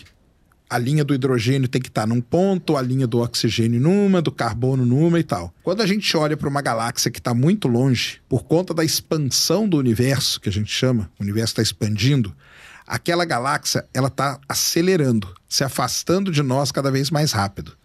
Quando isso acontece, a linha do hidrogênio que era para estar aqui, ela não está. Ela está desviada para o vermelho. Então, quando a gente mede essa distância aqui, que a gente chama de desvio para o vermelho, que é o quanto uma linha específica do espectro andou em direção ao vermelho, isso aqui dá pra gente uma medida da distância daquela galáxia. E com essa distância, a gente consegue calcular, então, a idade do universo, que seria a idade. Caraca, deve ser super difícil de fazer isso. Sim, na verdade nem é tanto, né? Foi difícil quem descobriu essa relação. Mas hoje é uma relação, ela é uma relação simples até, entendeu? É uma relação simples. Porque você conhece a distância e você conhece a velocidade com que a galáxia está se afastando. Então, quando você tem velocidade, tem distância, você consegue achar o tempo. Então, com isso, a gente consegue chegar na idade. A gente acha esse tempo que nem existe, mas ele é conveniente na hora de fazer as contas, vamos dizer assim. Né? Porque senão a gente não tem... É uma idade, né? Você encontra uma idade ali. Aí o que acontece é o seguinte... hoje a gente observa até um determinado momento do universo. Daqui 10 anos a gente pode avançar mais. E aí isso pode mudar. Entendeu? Pode ser que tenha medidas mais precisas, porque as medidas têm isso também, elas têm um grau de precisão. Então tem medidas que são mais precisas que as outras e tudo mais. Por isso que a idade ela foi variando. A técnica usada é a mesma, só que a precisão nas medidas é que foi mudando. Mas mesmo assim, quando a gente está observando esse algo, também a gente, na verdade, está observando o passado desse algo, sempre. Até mesmo eu te observando agora. Até você olhar no espelho. Porque a luz, ela sai de você, vai no espelho e volta. Então você está vendo você milissegundos antes. Entendeu? O Sol é 8 minutos, Marte é 12 minutos, a estrela mais próxima é 4 anos. E aí vai indo. Tá, mas se por algum motivo bizarro eu conseguisse me desmaterializar daqui... E me materializar, tipo, muito longe daqui. Muito longe no cosmos, assim, sei lá, no universo. E eu observasse a Terra, então, de fato, eu veria, tipo, a Terra no passado. Se você tivesse um telescópio num planeta há 60 milhões de anos atrás, e ele fosse poderoso para você ver a Terra, apontasse ele pra Terra, você ia ver os dinossauros na Terra. Cara, isso não tem como isso fazer sentido. Tipo, não tem como tu aceitar essa informação e tu tá confortável com isso. Mas é isso aí, ué. É assim que funciona. É isso. Ué. Isso é provado. Tipo, não é provado empiricamente, mas é provado matematicamente que isso aconteceria, porque quando a gente observa o Sol, sabe-se o tempo... Se o Sol ele apagar agora, nós só vamos saber daqui a 8 minutos. Tá. Porque isso é a velocidade da luz, entendeu? A velocidade da luz é a coisa mais rápida que a gente tem. Mas ela demora um tempo para percorrer o espaço. Então a luz demora 8 minutos para sair do Sol e chegar na Terra. Se o Sol apaga, nós vamos continuar vendo ele por 8 minutos. Depois ele apaga. Se a estrela mais próxima da Terra, ela está a 4 anos-luz de distância. Se ela morrer hoje, 2023, nós só vamos saber que ela morreu em 2027. Ou se a gente vê ela se apagando hoje... A gente sabe que ela morreu lá em 2019. Cara, mas isso é muito esquisito, velho. Mas é assim. Tudo que a gente só olha pro passado. Porque, na verdade, parece que tudo, então, existe o tempo todo. Só depende de você cai num negócio legal. O quê? Repete aí o que você falou. Parece o quê? Que tudo existe o tempo todo. Só depende de onde tu tá observando. Então, aí existe uma teoria que explica isso. Qual? Teoria do universo em bloco. O filme que ganhou o Oscar o ano passado... Era tudo ao mesmo lugar, ao mesmo tempo. Exatamente o que você falou. Existe uma teoria filosófica de que o universo ele é como se fosse um bloco e o presente, o passado e o futuro estão todos ali. Tá. Entendeu? Então, hoje, nós estamos vivendo hoje. Hoje não é um dia especial. O ontem, você viveu ontem. O que você fez ontem? Sei lá, você acordou, você foi na academia e tudo. Tá lá, tudo que você fez tá lá. O amanhã também já tá lá, tudo que você fez tá lá no amanhã, entendeu? Você só vai ser o tempo de você chegar nessas coisas. Tudo que existiu, existe, existirá, tá contido já num determinado lugar. Isso é esquisito, cara. É esquisito, Mas tá lá, o filme ganhou até o Oscar por conta disso, Porque essa perspectiva de que o presente e o passado... possam estar, coexistem. É mais fácil de aceitar. Porque eu penso, se eu me desloco pra lá longe, eu observo aqui, a luz tá indo, eu observo o passado. Mas observar o futuro é mais esquisito ainda. Onde eu teria que estar para poder observar o futuro? Então, essa teoria aí filosófica, tá, pessoal? É uma teoria filosófica, tá? Não é física, não. É física. Do universo em bloco. ela fala que você tem os eixos, né? O bloco é um negócio tridimensional. Um dos eixos seria o tempo. Então, nesse eixo, você consegue andar tanto para o futuro como para o passado. Entendeu? Uhum. Então, você anda ali. Você sabe o que você vai fazer amanhã? Não exatamente, mas eu imagino. Tá vendo? Você vai acordar. Tá. Tá aí você vai... O que você faz de manhã? Eu tomo água, pego um sol. Tá aí. Eu sei, por exemplo, eu vou acordar, eu vou levar meus filhos na escola, eu vou voltar para casa. Quer dizer, isso eu tô repetindo, tá, pessoal? É uma coisa dos filósofos isso aí. Tá? Eu tô fazendo aqui o papel de defender eles, tá? Eles defendem exatamente isso. O amanhã que você vai viver não é totalmente uma incógnita para você. Sim. Entendeu? Na verdade, depois de inúmeras discussões aí com o nosso amigo Weslão, eu já aceitei a não existência do livre-arbítrio. Que daí seria baseada, né, no fato de que todas as variáveis que determinam o meu comportamento já estão. O demônio de Laplace conseguiria calculá-las, então eu não tenho esse livre-arbítrio. Por exemplo, você sabe que amanhã você não vai pegar um foguete para a Lua.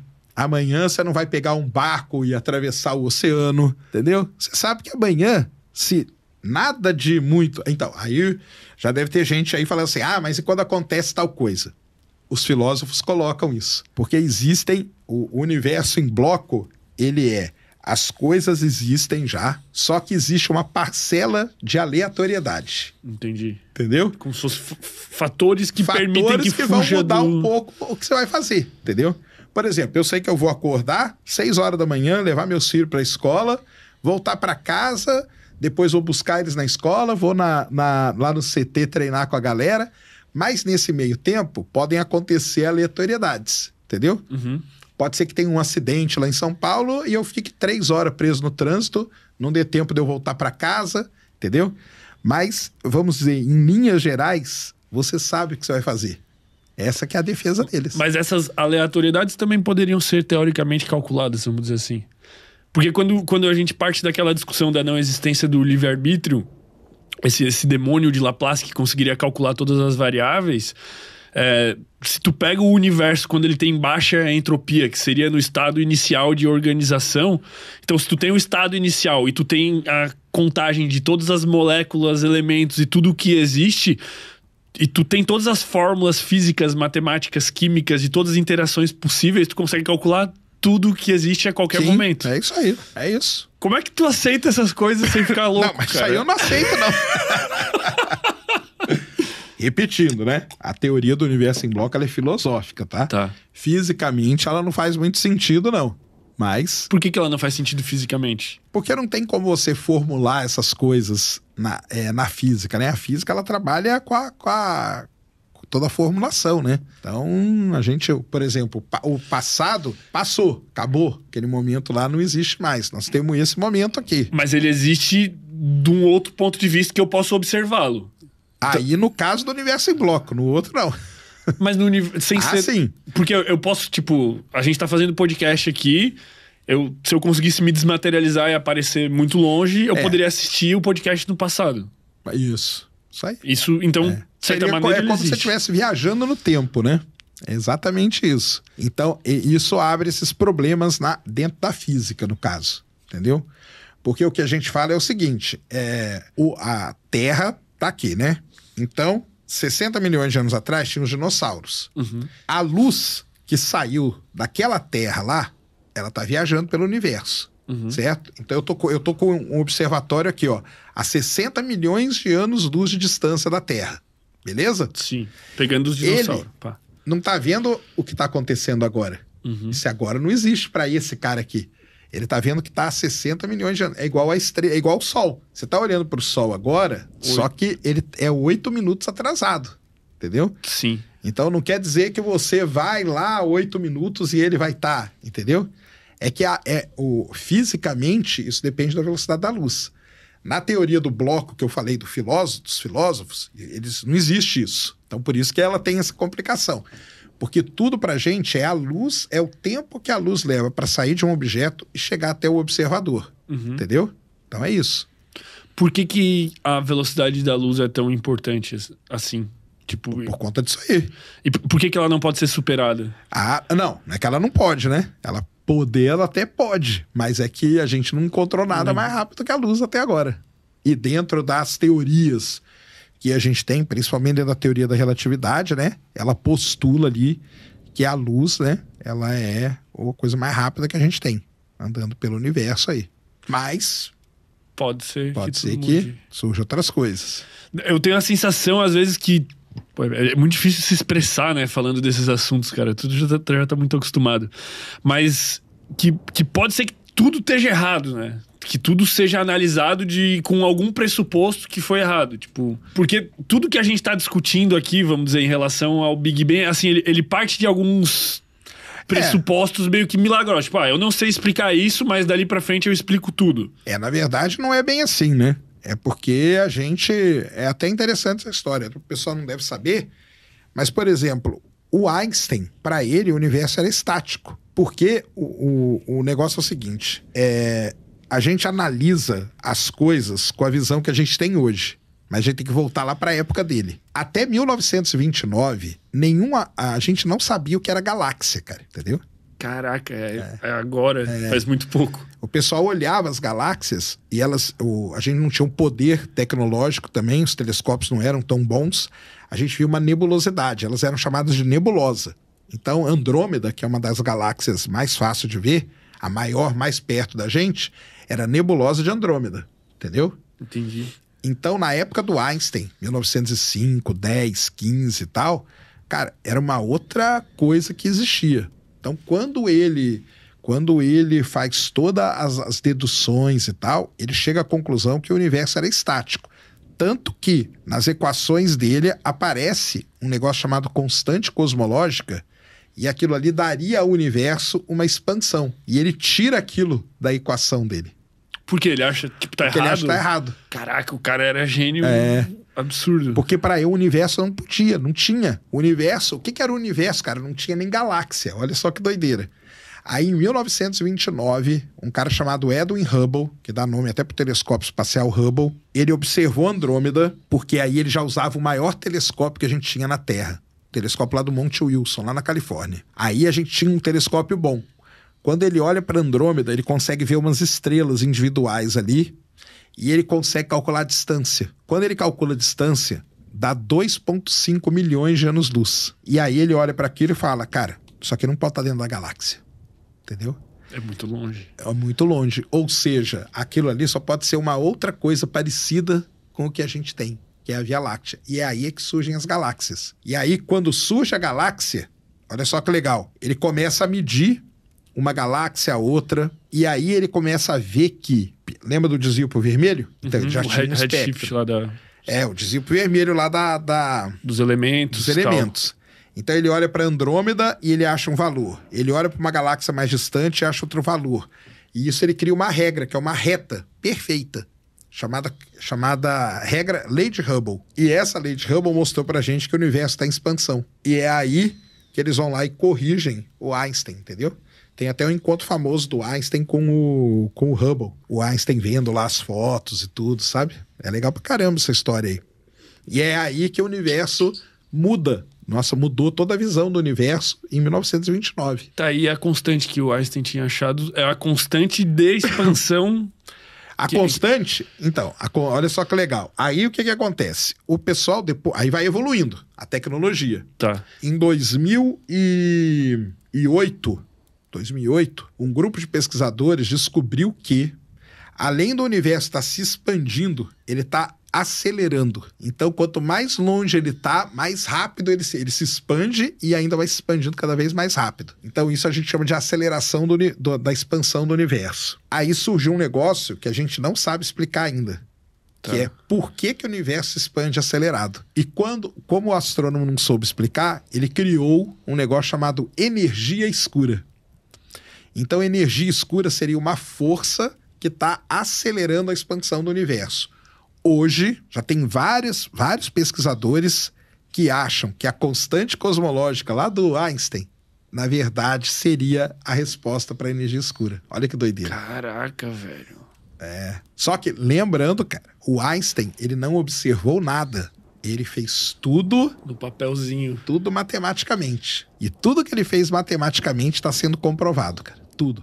Isso aqui é Vênus, Pela Essa é sonda Vênus? Magalhães, que no Vênus você observa... Que são essas Isso aqui coisas? são as crateras de Vênus, cara. E esse negocinho aqui em volta dele... Eu ia falar que é sal, mas não é sal. Não é, mas é um material que é mais novo e tal, então tá. o pessoal consegue estudar. Isso aqui é a sonda Magalhães que tirou, porque Vênus você não consegue ver a superfície, mas a NASA mandou uma sonda pra lá só pra fazer isso. Aqui é uma imagem de radar Caramba. da Magalhães. E aqui é o nascer do Sol e o pôr do Sol em Marte. Marte que tá aí no top hoje, né?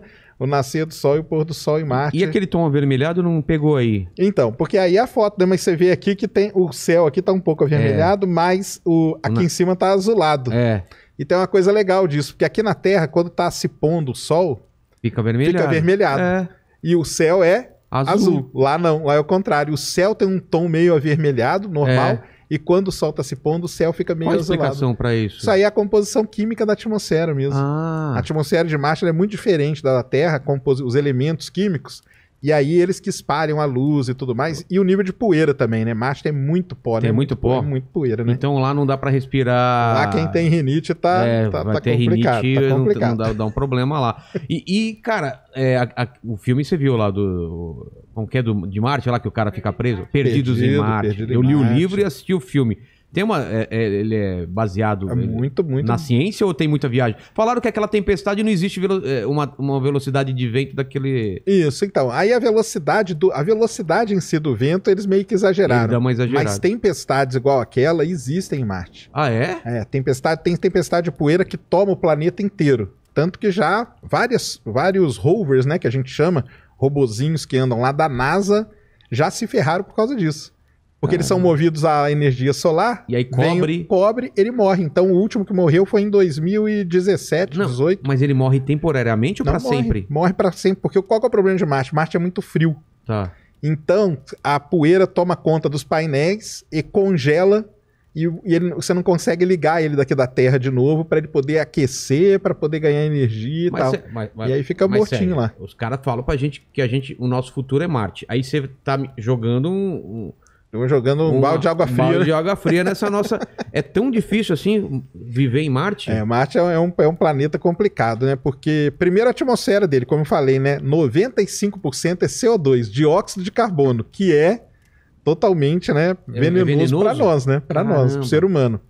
Fora isso, tem a radiação, porque, embora tenha uma atmosfera, ele é muito fininha. Então, a radiação do Sol, ela entra, não é igual a nossa, né? Que tem as camadas que vão protegendo a gente. Lá não. Então, a radiação é mortal pra gente. Pra nós, pra sondas, pra tudo. Mas tanto que o melhor jeito de você morar em Marte, sabe qual é? Morar nos tubos de lava, cavernas. Nós vamos voltar a ser homens das cavernas. É mesmo? É.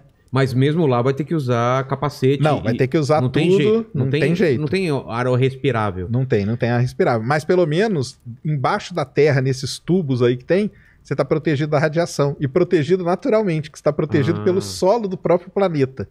Então existe hoje uma grande aí busca por esses tubos e tudo mais, como que é viver. E aqui na Terra a gente tem situações parecidas, principalmente no Havaí. E o pessoal fica treinando lá para ver se dá para viver nesses tubos de lava e não sei o que, para depois ir viver tanto na Lua como em Marte. É o melhor jeito de você morar nesses lugares. Mas provavelmente vão fazer um sistema de ventilação dentro, né? Lá para você poder usar sem equipamento. Não, dentro dos tubos eles vão construir os habitats e tudo mais. Né? Quem já viu aquela série Mars que tem? Sei. Que passa aí, passou na National Geographic, não sei, acho que é na National Geographic. Um dos últimos episódios lá eles eles descobrem que o melhor jeito de viver é dentro do tubo de lava. Então eles saem para procurar encontram, descem e depois eles conseguem montar lá tipo uma mini cidadezinha para poder viver. A gente vai ser formiga em Marte. Vamos. Homem da caverna. Homem da caverna. Vamos voltar. Tá, mas beleza. E como que faz para levar toda essa tecnologia para lá? Vai ter que carregar? Vai ter que lançar, não tem jeito, né? Vai ter que lançar. Isso aí, vai ter que fazer os lançamentos e tudo. Tanto que tá o Elon Musk aí com a navezona dele, né? Que ele tem umas ideias aí bem doidas mesmo de levar muita coisa pra lá, mas vai ter que ir levando, não vai ter jeito. A gente tá falando de atmosfera e água. E o ser humano precisa de água. E aí? Então, água em Marte é o seguinte, na superfície não tem água líquida. Não tem porque Marte é muito frio e a pressão atmosférica é muito baixa. Essa combinação desses dois fatores, se você pingar uma gota de água ali, a água vai embora, entendeu? Na hora. Na hora, ela não fica estável, que a gente fala, na superfície. Mas tem água, muita, nos polos. Marte tem polos, igualzinho à Terra. E aí tem uma mistura de água e gelo seco, né? Que é o dióxido de carbono congelado. E tem também lençol freático, igual aqui na Terra. Então a gente consegue, dá para perfurar e tirar essa água e tudo mais. A água não vai ser o problema, então. Tem como. Oxigênio também não, porque tem muito CO2 na atmosfera de Marte, então você consegue pegar esse CO2, quebrar ele em carbono e oxigênio e guardar esse oxigênio. Tá. E aí você vai guardando. Então você não precisa levar, vamos dizer, teoricamente. Você não precisaria levar oxigênio daqui da Terra para lá, porque senão aí seria terrível. Não tem como, né? E aí você consegue produzir. Tanto que o rover que está lá hoje, que é o Perseverance, que é o que chegou agora em fevereiro, ele está levando um instrumento que vai fazer esse teste. Ele vai pegar o CO2 da atmosfera e vai tentar produzir. Se ele conseguir produzir esse CO2, aí beleza. Aí boa notícia pra Porque a gente é só fazer esse equipamento em escala e aí mandar para lá. A uma viagem só você manda esse equipamento e ele produz o oxigênio pra gente. Como chama o ator lá do Perdidos em Marte? Matt Damon. Matt Damon, ele plantou batata lá. Como que a gente faz com comida lá? Vai plantar o quê lá? Ou qualquer coisa? Então, ele plantou batata dentro daquele habitat dele, dentro da estufa dele. Aí, beleza. E ele tratou o terreno, né? Tanto que ele até fala no final, né? Que ele passou um ano comendo a própria merda, porque é o que ele usava como adubo, né? É mesmo, ele comeu a própria merda, cara. Porque ele usava como adubo, não tinha retroalimentação o negócio. Isso aí. Então, em Marte não tem como, vai ter que ser em habitats, em coisas assim, porque é muito frio. Então é a mesma coisa, todo mundo aqui já deve ter visto uma plantação quando pega geada, fica toda queimada. É o que aconteceria lá em Marte. Tanto que na hora que estoura lá, queima tudo. Queima tudo por causa do frio. Caramba. Então você teria que construir uma estufa, alguma coisa e fazer. Já existem experimentos aqui na Terra que o pessoal tenta pegar terreno parecido com o de Marte, faz um terreno, né, que seja parecido com a composição ali. Deserto do Atacama. Então, mas não é o deserto, porque você tem que preparar um terreno. Com os mesmos elementos de lá. Com os mesmos elementos de lá, e aí você vai plantando e vai vendo o que vai crescendo e tal.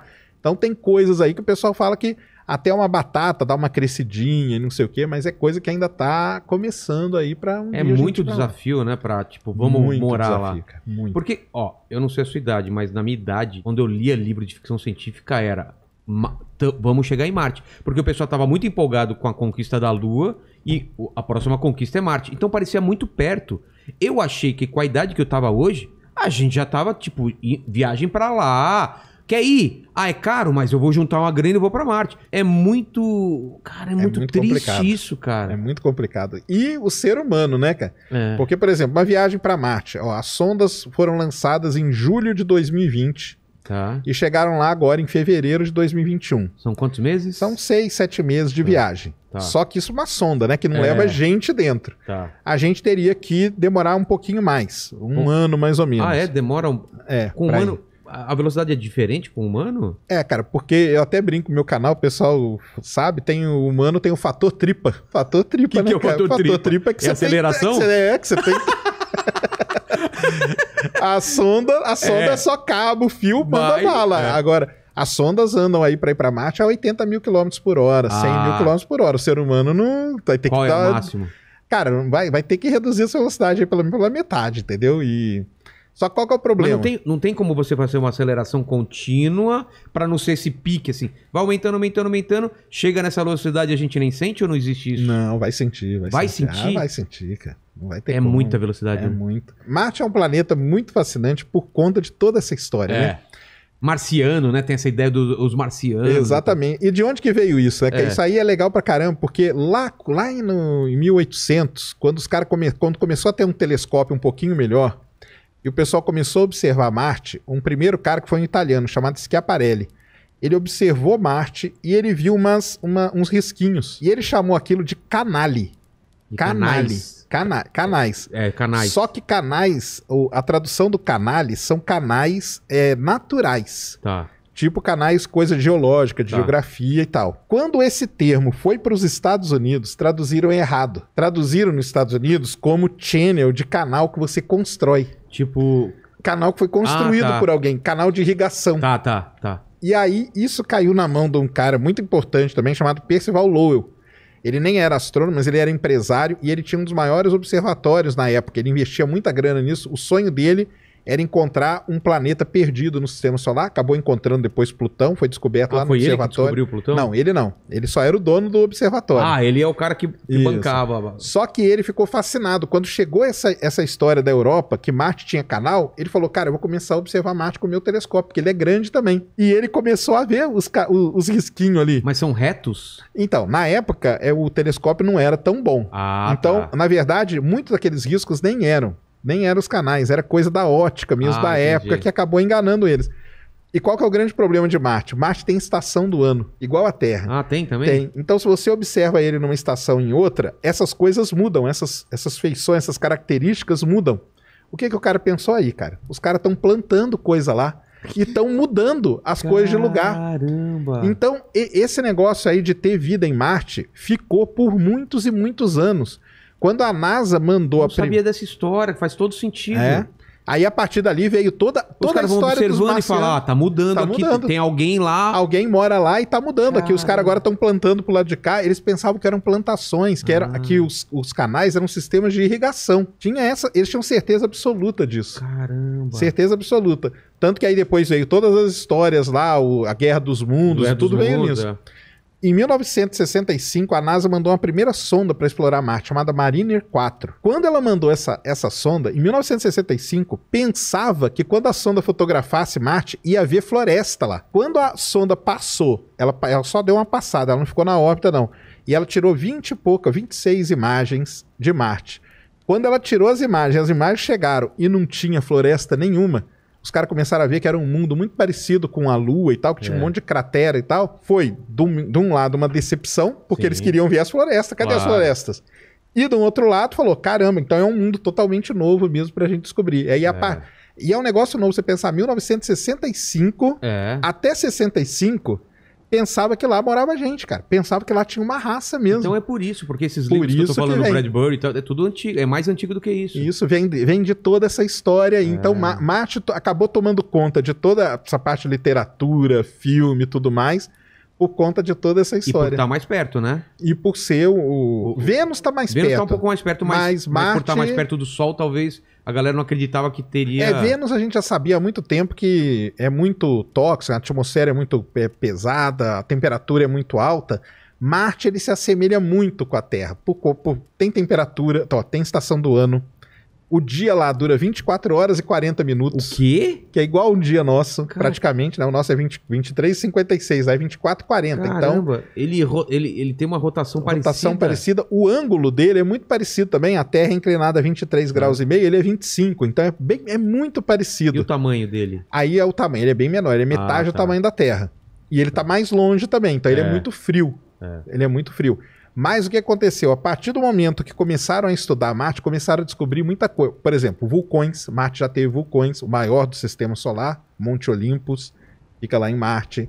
Canais, começaram a ver que tinha coisa que parecia rio, que a gente via aqui na Terra, leito de rio seco. Os caras começaram a fotografar e falaram, caramba, é igualzinho. Então, qual foi a ideia que começou a surgir? Que Marte, há bilhões de anos atrás, foi um mundo muito parecido com a Terra. Quando o Sol era mais quente. Quando o planeta, na verdade, ele tinha uma atmosfera e tudo mais. E aconteceu, e essa é uma das grandes questões que tem hoje, o que aconteceu com Marte? Em algum momento da história, aconteceu alguma coisa com o planeta que ele acabou perdendo a atmosfera, ele perdeu a água e tudo mais, e aí deu todo esse problema que... Problema não, né? Ficou do jeito que a gente conhece hoje. Mas quais são as teorias? Cara, então, aí tem vários estudos que o pessoal faz, né? Ou que o Sol, era um momento que o Sol estava mais violento, então tinha rajadas mais poderosas que acabavam arrancando. Tempestades solares muito mais intensas. Já tem estudos que falam até que não, que a água mesmo que existia, ela acabou nem sendo perdida, mas ela se penetrou, ela tá toda lá na crosta marciana. O que é bom pra gente, porque se estiver lá a gente vai conseguir recuperar. Mas isso aí foi muito legal. O pessoal acabou descobrindo que há 3 bilhões de anos atrás, Marte era muito parecido com a Terra. Muito parecido mesmo. Tinha mais oxigênio? Tinha a atmosfera, né? Foi mudar, e depois mudou tudo. Então ele é muito parecido com a Terra. E isso, dele ter sido parecido dessa descoberta, guiou o quê? Toda a exploração moderna. Porque é o seguinte, se Marte no passado teve água, teve rio, teve mar, teve tudo... A Terra pode chegar a ser um Marte daqui a bilhões de anos. Isso, pode, mas tem outra coisa. Aqui na Terra, onde que a vida surgiu? Nos mares, nos oceanos, então. Será que Marte não teve vida? E aí isso começou a despertar. Então o pessoal Civilizações antigas e já mortas, né? Civilizações, não sei, mas pelo menos micro-organismos e tal. Não, mas vamos pensar nas civilizações. Vamos pensar nas civilizações. Mas tudo bem. Mas nunca foi encontrado nenhum rastro de... Até hoje não. Nada. Alguma construção, nada que poderia... Fóssil também? Não. Fóssil ainda não. Mas existe a chance. O que acontece? Os caras começaram, então, a planejar. Falou, cara, nós vamos descobrir se Marte teve vida ou não. Então, como que nós vamos fazer? Bem, primeira coisa, Marte teve água? Teve. Será que teve água por um tempo suficiente para ter a vida se desenvolver? Aí mandaram um roverzinho, antes desse aqui, chamado Curiosity. Ele foi lá e descobriu que sim. Que Marte teve água por um tempo suficiente para a vida se desenvolver. E outra, a água era boa para a vida. Porque até então, uma missão anterior tinha achado água, só que a água era ácida, aí não podia ter vida. Só que essa outra missão foi lá e descobriu que não, a água é boa e a água perdurou por muito tempo em Marte, então daria tempo para a vida se desenvolver. Então qual que é o próximo passo agora? É saber se teve vida mesmo ou não. Exatamente. Por isso que mandaram essa missão agora, esse robozinho que tá lá, chamado Perseverance. Ele pousou num lugar que é um delta de um rio. Então, se o pessoal colocar aí delta do rio Nilo, delta do rio Amazonas. O delta é um lugar muito interessante, que é a foz do rio, porque o rio ele vem correndo e vem carregando todo o material orgânico. Sedimentos, né? Tudo. E joga ali na foz. Então, o melhor lugar para você achar vida é ali. Esse robozinho pousou ali bem pertinho desse delta e vai começar a procurar. Quando foi isso? Pousou agora, 18 de fevereiro. Então podemos ter novidades. Podemos ter novidades. Legal, então ele vai começar a explorar ali. E a ideia essa é a única missão, tirando a Viking lá na década de 70, que ela foi para procurar vida, mas ela tinha vários problemas ali de limpeza e tudo mais. E foi uma missão muito, muito conturbada no final das contas. Essa é a única missão que está indo para Marte com o objetivo de descobrir se Marte teve vida no passado ou não teve. Então ela leva os instrumentos para isso e tem a capacidade disso. Isso é importante falar, porque eu achei que já tinham esgotado todas as chances de ter vida em Marte. Então ainda existe uma possibilidade. Então, vida atual é muito complicado, a não ser que seja na subsuperfície. Isso aí até existe essa ideia. Mas vida do passado, esse robô que tá lá, ele pode descobrir. Imagina que interessante nessa possibilidade. Vai ser um negócio assim, violentíssimo. Muita gente apoia, eu tenho até essa apoia, porque o tipo de rocha que pelo menos os indícios que tem nesse lugar onde ele pousou, são rochas que são construídas por micro-organismos quando vão morrendo. O quê? À medida que os micro-organismos vão morrendo... Pelo formato dela? Pela composição e tal. Mas isso nós vimos da órbita. Então, existe uma dúvida ainda. Mas com o robozinho lá, se ele encostar na rocha e ver que é essa rocha mesmo, aí matou. Marte teve vida no passado. Se mandasse uma pessoa lá para fazer essa análise, seria melhor do que mandar esses robôs ou não? Seria muito melhor, né? É mesmo? Seria melhor. Porque ele poderia... porque aí poderia fazer testes e tudo mais. O robô, ele é limitado, né? Ele tem um tamanho por que limitado. Não cara? Então, porque aí, cara... muito caro? Além de ser muito caro, mandar o ser humano... Não, manda um Matt Damon, que já tem experiência lá.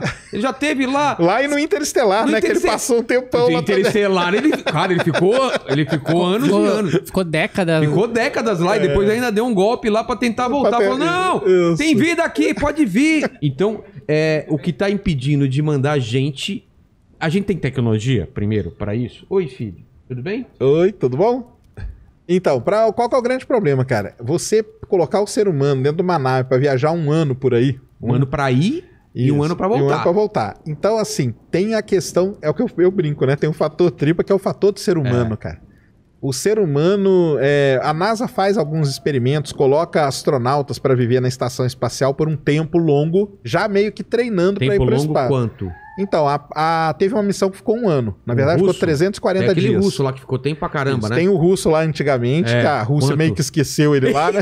Deixou o cara lá, falou, velho, não estamos com dinheiro, vai ficando aí. Vai ficando aí. Mas, cara, tem que... Vai, não, fica mais... Sabe o que é legal desse russo? Quando ele pousou, sabe o que ele falou?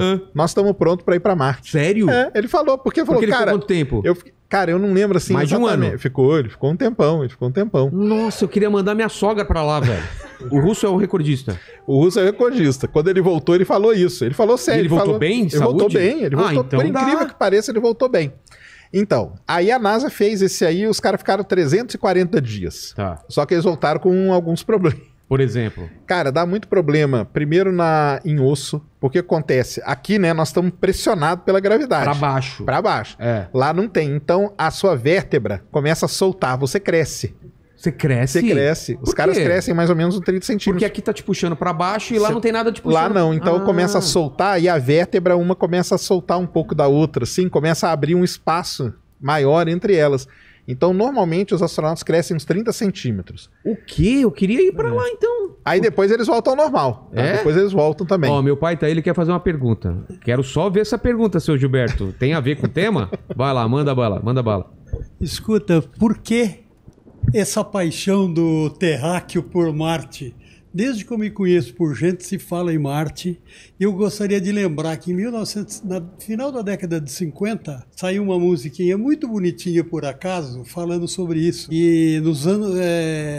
Marcianitas, alguém já deve ter ouvido, não é da idade da fase de vocês. Como que é a música? Era mais ou menos assim, Marcianita, a distância nos separa, mas no ano 70 felizes seremos os dois. O que eles Os caras eram muito otimistas. Eles imaginavam que nos anos 70 ia chegar a Marte. Já ia chegar a Marte. Nossa, estamos em 2021 e não chegamos.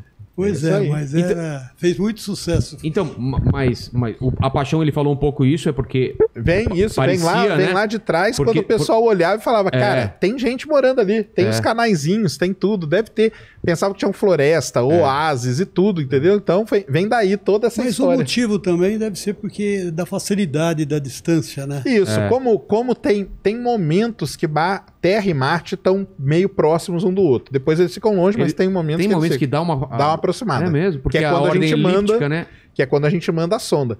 Na verdade, tem isso também. Para ir para Marte, a gente só pode ir a cada 2 anos. É quando os dois planetas estão próximos. Qual que é o próximo agora, o próximo é 2022. Foi 2020, agora 2022. Então fica a dica aí. Né? Não, já tem uma sondinha que vai também. Vocês sabiam que antigamente o assunto Marte era muito mais discutido, até porque os assuntos eram menos, mas se falava muito que agora, mais em Marte. Agora a galera tem que se matar no Twitter por causa de política. tem que ser mais. Mas voltando ao lance dos problemas de ficar muito tempo no espaço. Isso. Os ossos, então, eles começam a dar aquela separada, né? Separada. Coração. Cara, coração ainda não, mas tem problema na vista. Por quê? Porque dá problema com o líquido do olho e tudo mais. Caramba. Problema auditivo. O Marcos Pontes, cara, ficou 6 dias no espaço, na estação espacial.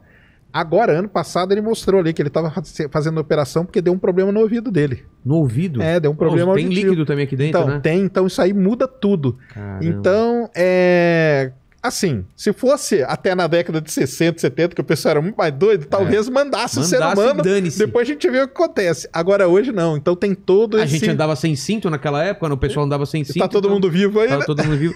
E tem outra coisa também que a gente vê em filme, que é aquela ideia de você fazer uma gravidade artificial fazendo a nave girar. Isso aí. E é uma força centrípeta, ou centrífuga. Centrífuga. Isso. Que aí, né, você também...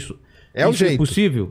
É possível, mas não é economicamente viável. Ah, é? Porque você teria que construir uma nave muito grande para poder fazer esse giro e gerar a gravidade. Então, assim, todo mundo com a ficção tá certíssima em usar isso, só que na vida real tudo custa muito dinheiro, né? Então, é muito caro. Então, o que a gente cria? A gente cria uma microgravidade. Como? Na estação espacial, por exemplo, tem ali uma microgravidade que é gerada mesmo pelo movimento dela e tudo mais. Ela gira também? Não, ela não gira. Ela gira em volta da Terra só, né? Ah, tá. Mas aí, pela posição dela e tal, cria-se ali uma microgravidade. Tanto que você vê o pessoal flutuando dentro da estação e tal. Não tem estações igual tem nos filmes que a gente vê, que o pessoal fica ali paradinho. Até no Perdido em Marte, aquela estação zona que vai lá buscar o cara, ela tem um negócio que gira. Aquilo ali é inviável pra gente fazer. É inviável? Economicamente é inviável. Poxa vida, eu tava apostando nesse negócio. Existem estudos aí que o pessoal faz, mas hoje não dá. Então o melhor mesmo vai ter que viver na microgravidade um ano. Não vai ter como. Tá, então, você já me deixou triste por um lado. Outra coisa, combustível.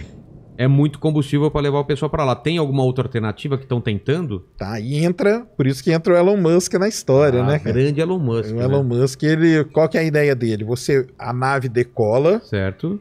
Aí a parte do combustível volta para a Terra, enche de combustível de novo, decola, encontra a nave, cola na nave e aí dá mais um impulso nela. Ideia, cara. Então ele tá pensando em fazer isso aí. E por que não nuclear? Por que não... Então, nuclear tem um problema muito sério, né, cara? Porque é você colocar isso aí nuclear para decolar e tudo. Sondas que levam cápsulas nucleares. Esse robô que tá lá agora, ele é movido a pilha nuclear. Uma pilhazinha, ele não é painel solar, então pode ter tempestade, tudo que não tem problema. Mas quando você vai colocar qualquer sonda que tem uma pilha nuclear em cima de um foguete, o foguete é uma bomba. Putz, é mesmo. Então aquilo ali gera um problema de segurança gigantesco e tal, entendeu? Agora imagina um motor nuclear. A Rússia tá desenvolvendo alguma coisa, tá pelo menos estudando alguma coisa de propulsão nuclear.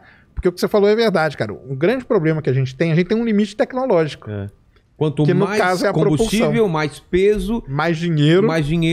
E aí vai tem uma conta, né, que você tem que fazer assim. Se eu coloco muito combustível, vai aumentar o peso. E aí aumenta também o combustível que precisa para levar esse peso. Exatamente. E o lance que a gente vê em filme também dos ventos solares, que tem aqueles painéis que eles abrem. Eles chegam no espaço, abrem aqueles painéis enormes. A vela solar. É a vela solar. Isso é ficção ou... Cara, por enquanto, fizeram uns 2, 3 testes. Você pode só explicar? Porque eu falei de uma maneira porca, mas como seria isso, assim? Não, é exatamente isso. Ele abre vamos dizer assim... o tamanho de uma quadra, mais ou menos, de futebol, tá? Caramba, é uma membrana, é uma membrana de um material, aí tem vários materiais, Kevlar, Kapton e tal, um material específico para isso. E o que acontece? O Sol, ele tá sempre soprando um vento, que a gente chama vento solar, ou vento estelar, na verdade. Não é vento mesmo. Não é vento, é uma onda? Não é uma onda, não, cara. Vamos dizer, uma rajada. É uma rajada de partículas que vem. Quando elas chegam aqui na Terra, elas provocam as auroras, que a gente conhece bem. É isso que provoca a aurora boreal? Quando vem uma grande rajada dessa de partícula carregada, encontra com o campo magnético da Terra, aqueles efeitos daquele efeito maravilhoso. Então, o Sol está sempre emanando essa radiação. É a radiação mesmo do Sol. E são partículas carregadas que estão vindo. Então você abre essa membrana aí desse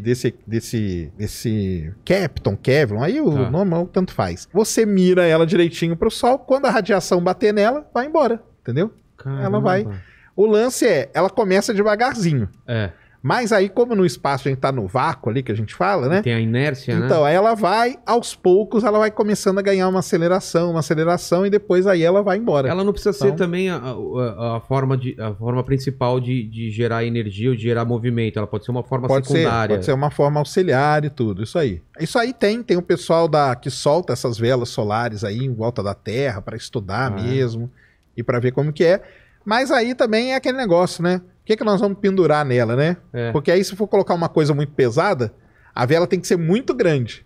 E aí já começa a ter todo um impacto econômico na história. Qual outra alternativa? Já pensaram? Cara, tem motor elétrico, propulsão elétrica, propulsão nuclear e tudo mais. Tem o motor hoje do Elon Musk, ele já é uma inovação da nova nave dele, porque o que a gente usa hoje normalmente é combustível líquido, que é oxigênio líquido, que você congela o oxigênio, vira líquido, né? E hidrogênio líquido. Explosivo pra caramba. Explosivo pra caramba. O Elon Musk, esse novo motor dele é movido a metano. Então tem umas vantagens, não polui tanto e tudo mais, você coloca mais, a combustão até melhor. É mais leve? É mais leve e ele tá testando. Ele tá testando naquela nave lá que de vez em quando explode. O pessoal fala aí, aquela nave ali, ela leva 3 motores de metano com oxigênio líquido. Então, é a mistura ali que cria aquilo. Então, já é uma alternativa ao que a gente tem.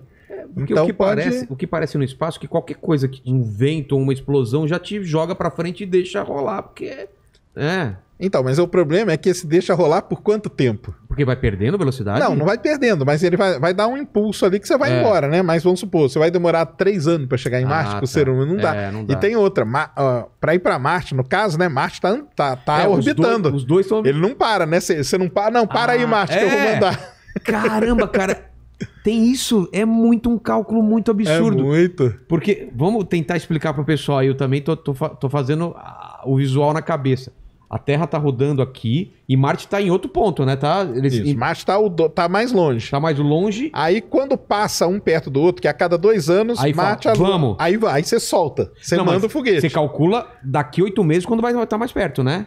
Não. Você manda quando eles estão um pouquinho... quando tá chegando, você já manda. Tá. E aí, quando ele passar por aqui, a nave intercepta Marte, entendeu? Aí você faz essa conta aí. Essa conta aí já é resolvida. Isso aí o pessoal já faz, tranquilo. Já faz. Que é o que demora aí 6, 7 meses para chegar, que é o que as sondas demoraram aí. Esse 6, 7 meses é nessa fase? Aí. Caramba. Na outra, não dá. Esquece.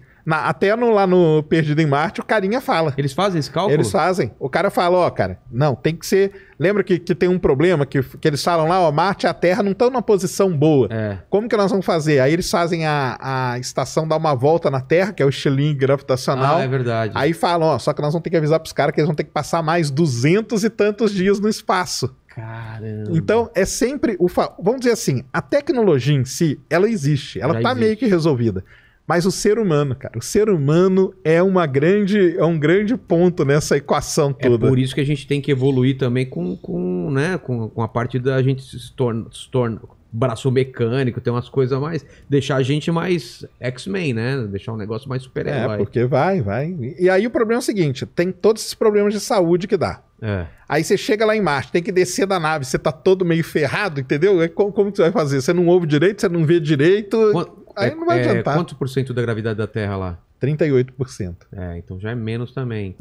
Então você vai ter que se acostumar com tudo isso. Então, assim, não é fácil.